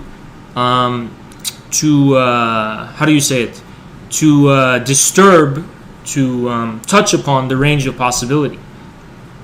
But even the range of what I consider possible experimentally is finite and limited by the true threshold defining mankind's relationship to nature and itself. That's my point. That's why I reject modern science. To me, modern science thinks, and the paradigm of technology thinks that in general, By experimenting, it can arrive at truly novel insights. To me, the novel insights arrived at by modern science are already predefined by a definite historical threshold that are merely being wrought out. There is no true modern science that really establishes a most fundamental relation between mankind and nature. The Heideggerian point would be that our relationship to nature comes first and is primary. We can only react to it and reap the fruits and rewards of it.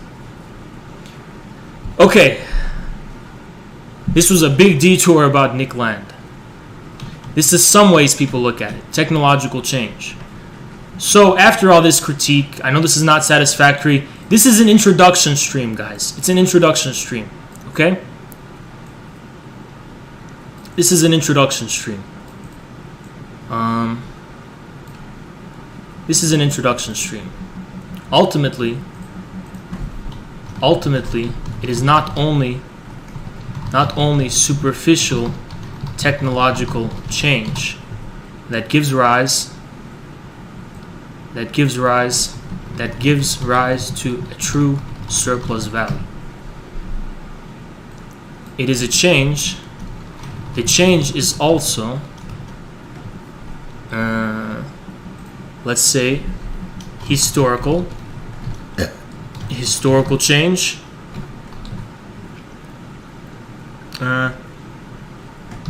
ontological or metaphysical, change, ontological or metaphysical, demotic people, demos, demotic, relation between institutions and the people. And what else am I missing? Epistemic, threshold defining range of possibility. What is possible in physical reality? Relation to nature. Finally, technological. Technology is the icing on the cake of all this. You see? This is what we're talking about when we're talking about the real revolution in the forces of production that gives rise to the surplus. Okay? So, in conclusion,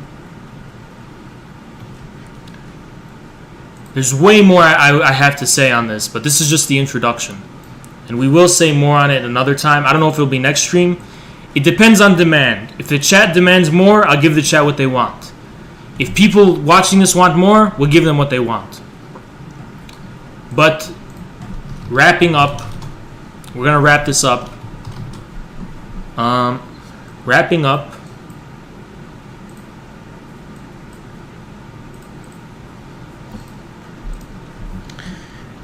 MCM can be very misleading because it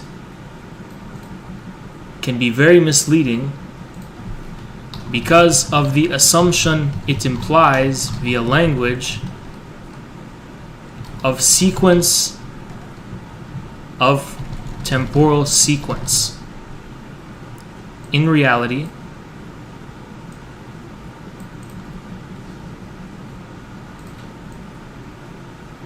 more. You probably never read any Marx.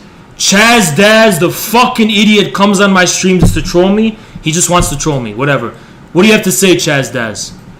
Before I wrap this up, what do you have to say, Chaz Daz? Explain how I never read Marx.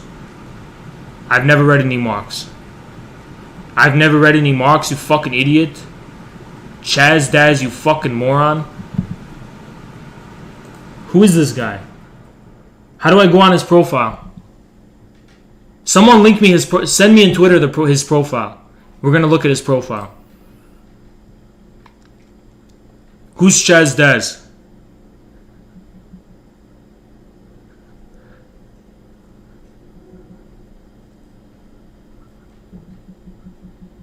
You've probably never read any Marx. Chad's dad's asking for it. But show me who his profile is. Send me on Twitter his profile. Send me on Twitter his profile. We're going to look at his profile together. The guy who's judging, I haven't read any Marx, so we're going to see. Can you guys click his profile? How do I find it?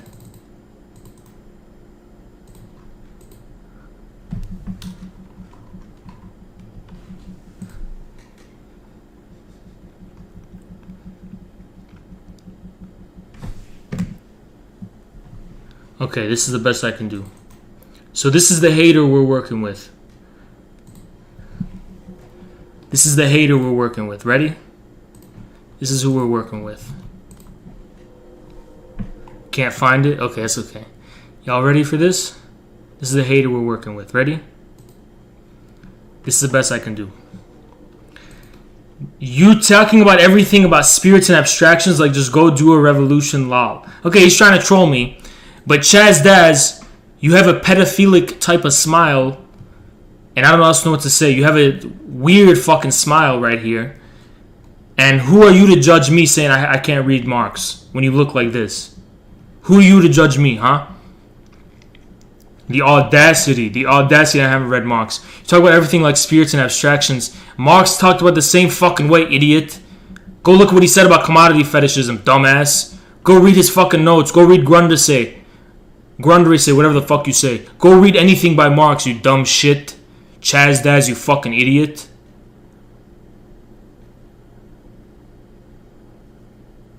That's not him? I don't know who the fuck this is, man. But this one to come at me, I'm gonna come at you right back. I don't even know who this is. Don't diss it. Alright, fine, I'm not gonna diss it, okay? I'm not gonna diss it. Not gonna diss it. But, you wanna come... This guy hasn't read any Marx. After seeing this whole fucking stream, you bet your fucking ass I've read Marx, dumbass. Just trying to troll me. Okay, we're gonna go back. Distraction. I'm saying these distractions. Look, guys. Like I said before, infrared's not going anywhere. The left will reckon with infrared. You understand? We're not going nowhere, okay? The hater's gonna come, try to discourage me and shit. You suck my dick, bitch. How about that? Because of the assumption it implies of temporal sequence. You understand? Back on track. Okay. Because why? In reality, surplus value is created not a surplus value is already created. The range of surplus value is already created and established beforehand in time by prior revolution in forces of production. By prior revolution in the forces of production.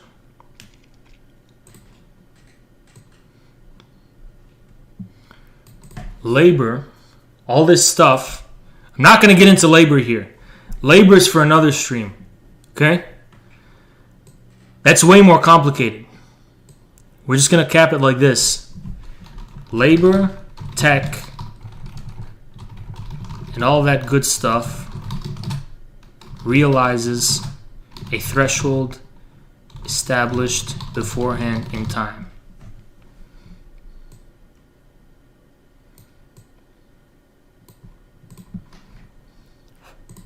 This is how I would conclude. Now, I'm not going to conclude it with this. We have to conclude it with something better. This is off the top of my head, guys, okay? So, we're going to conclude MCM, is what we're going to conclude. Okay. MCM should not be understood voluntaristically. In fact, it is profoundly conservative circuit.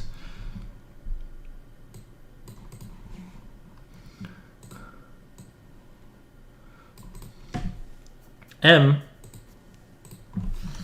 it is not related to some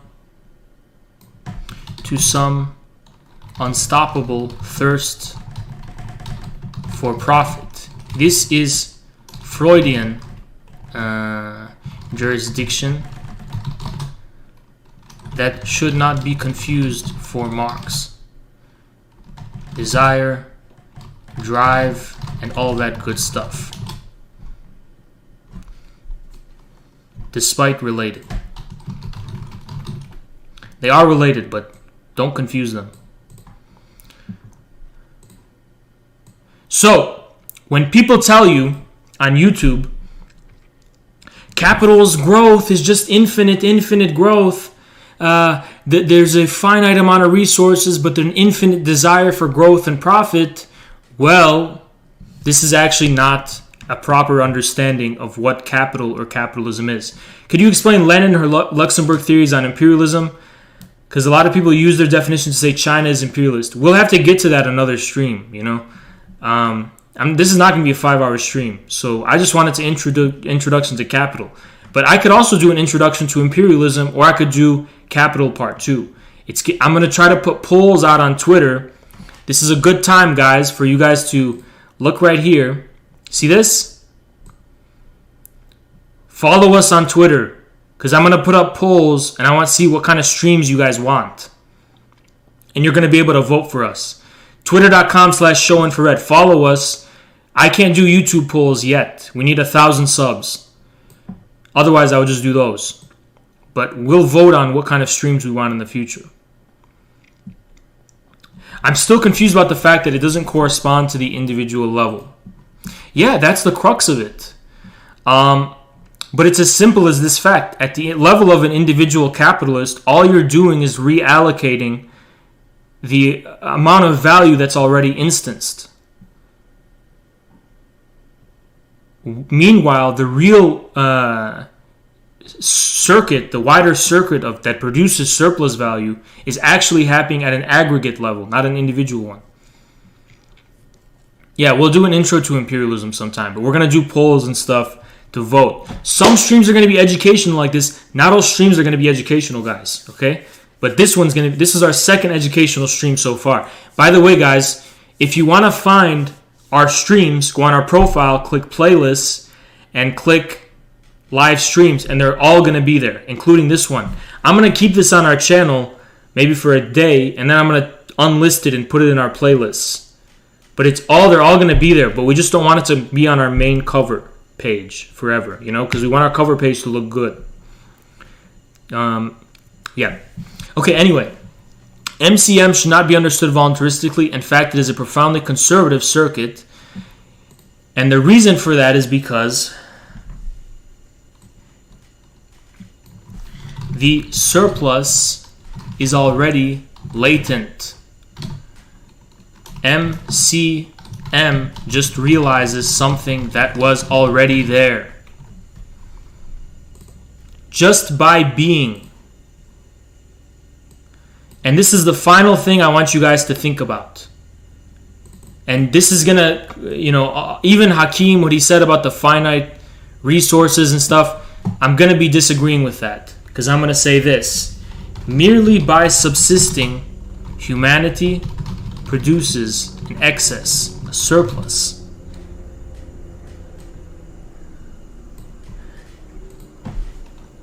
Dialectic thinking allows you to see that merely by subsisting, humanity produces an excess and a surplus.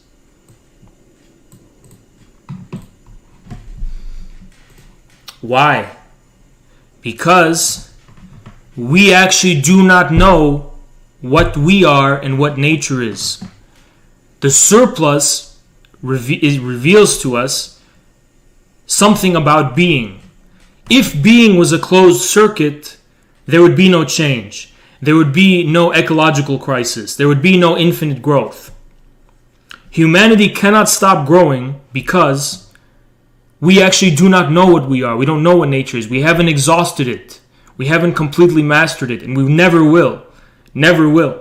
There will always be a surplus or an excess of some kind. Marx is the first investigation putting this excess, this surplus, under interrogation in the form of capital. Rate this stream, guys, in the chat. What do you think out of 10? I'm fine with a 6, you know? I just want to get you guys' mind rolling.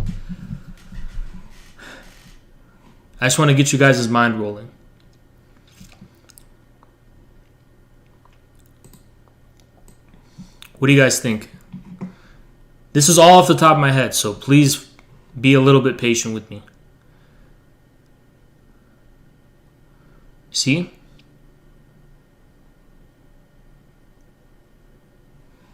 Okay.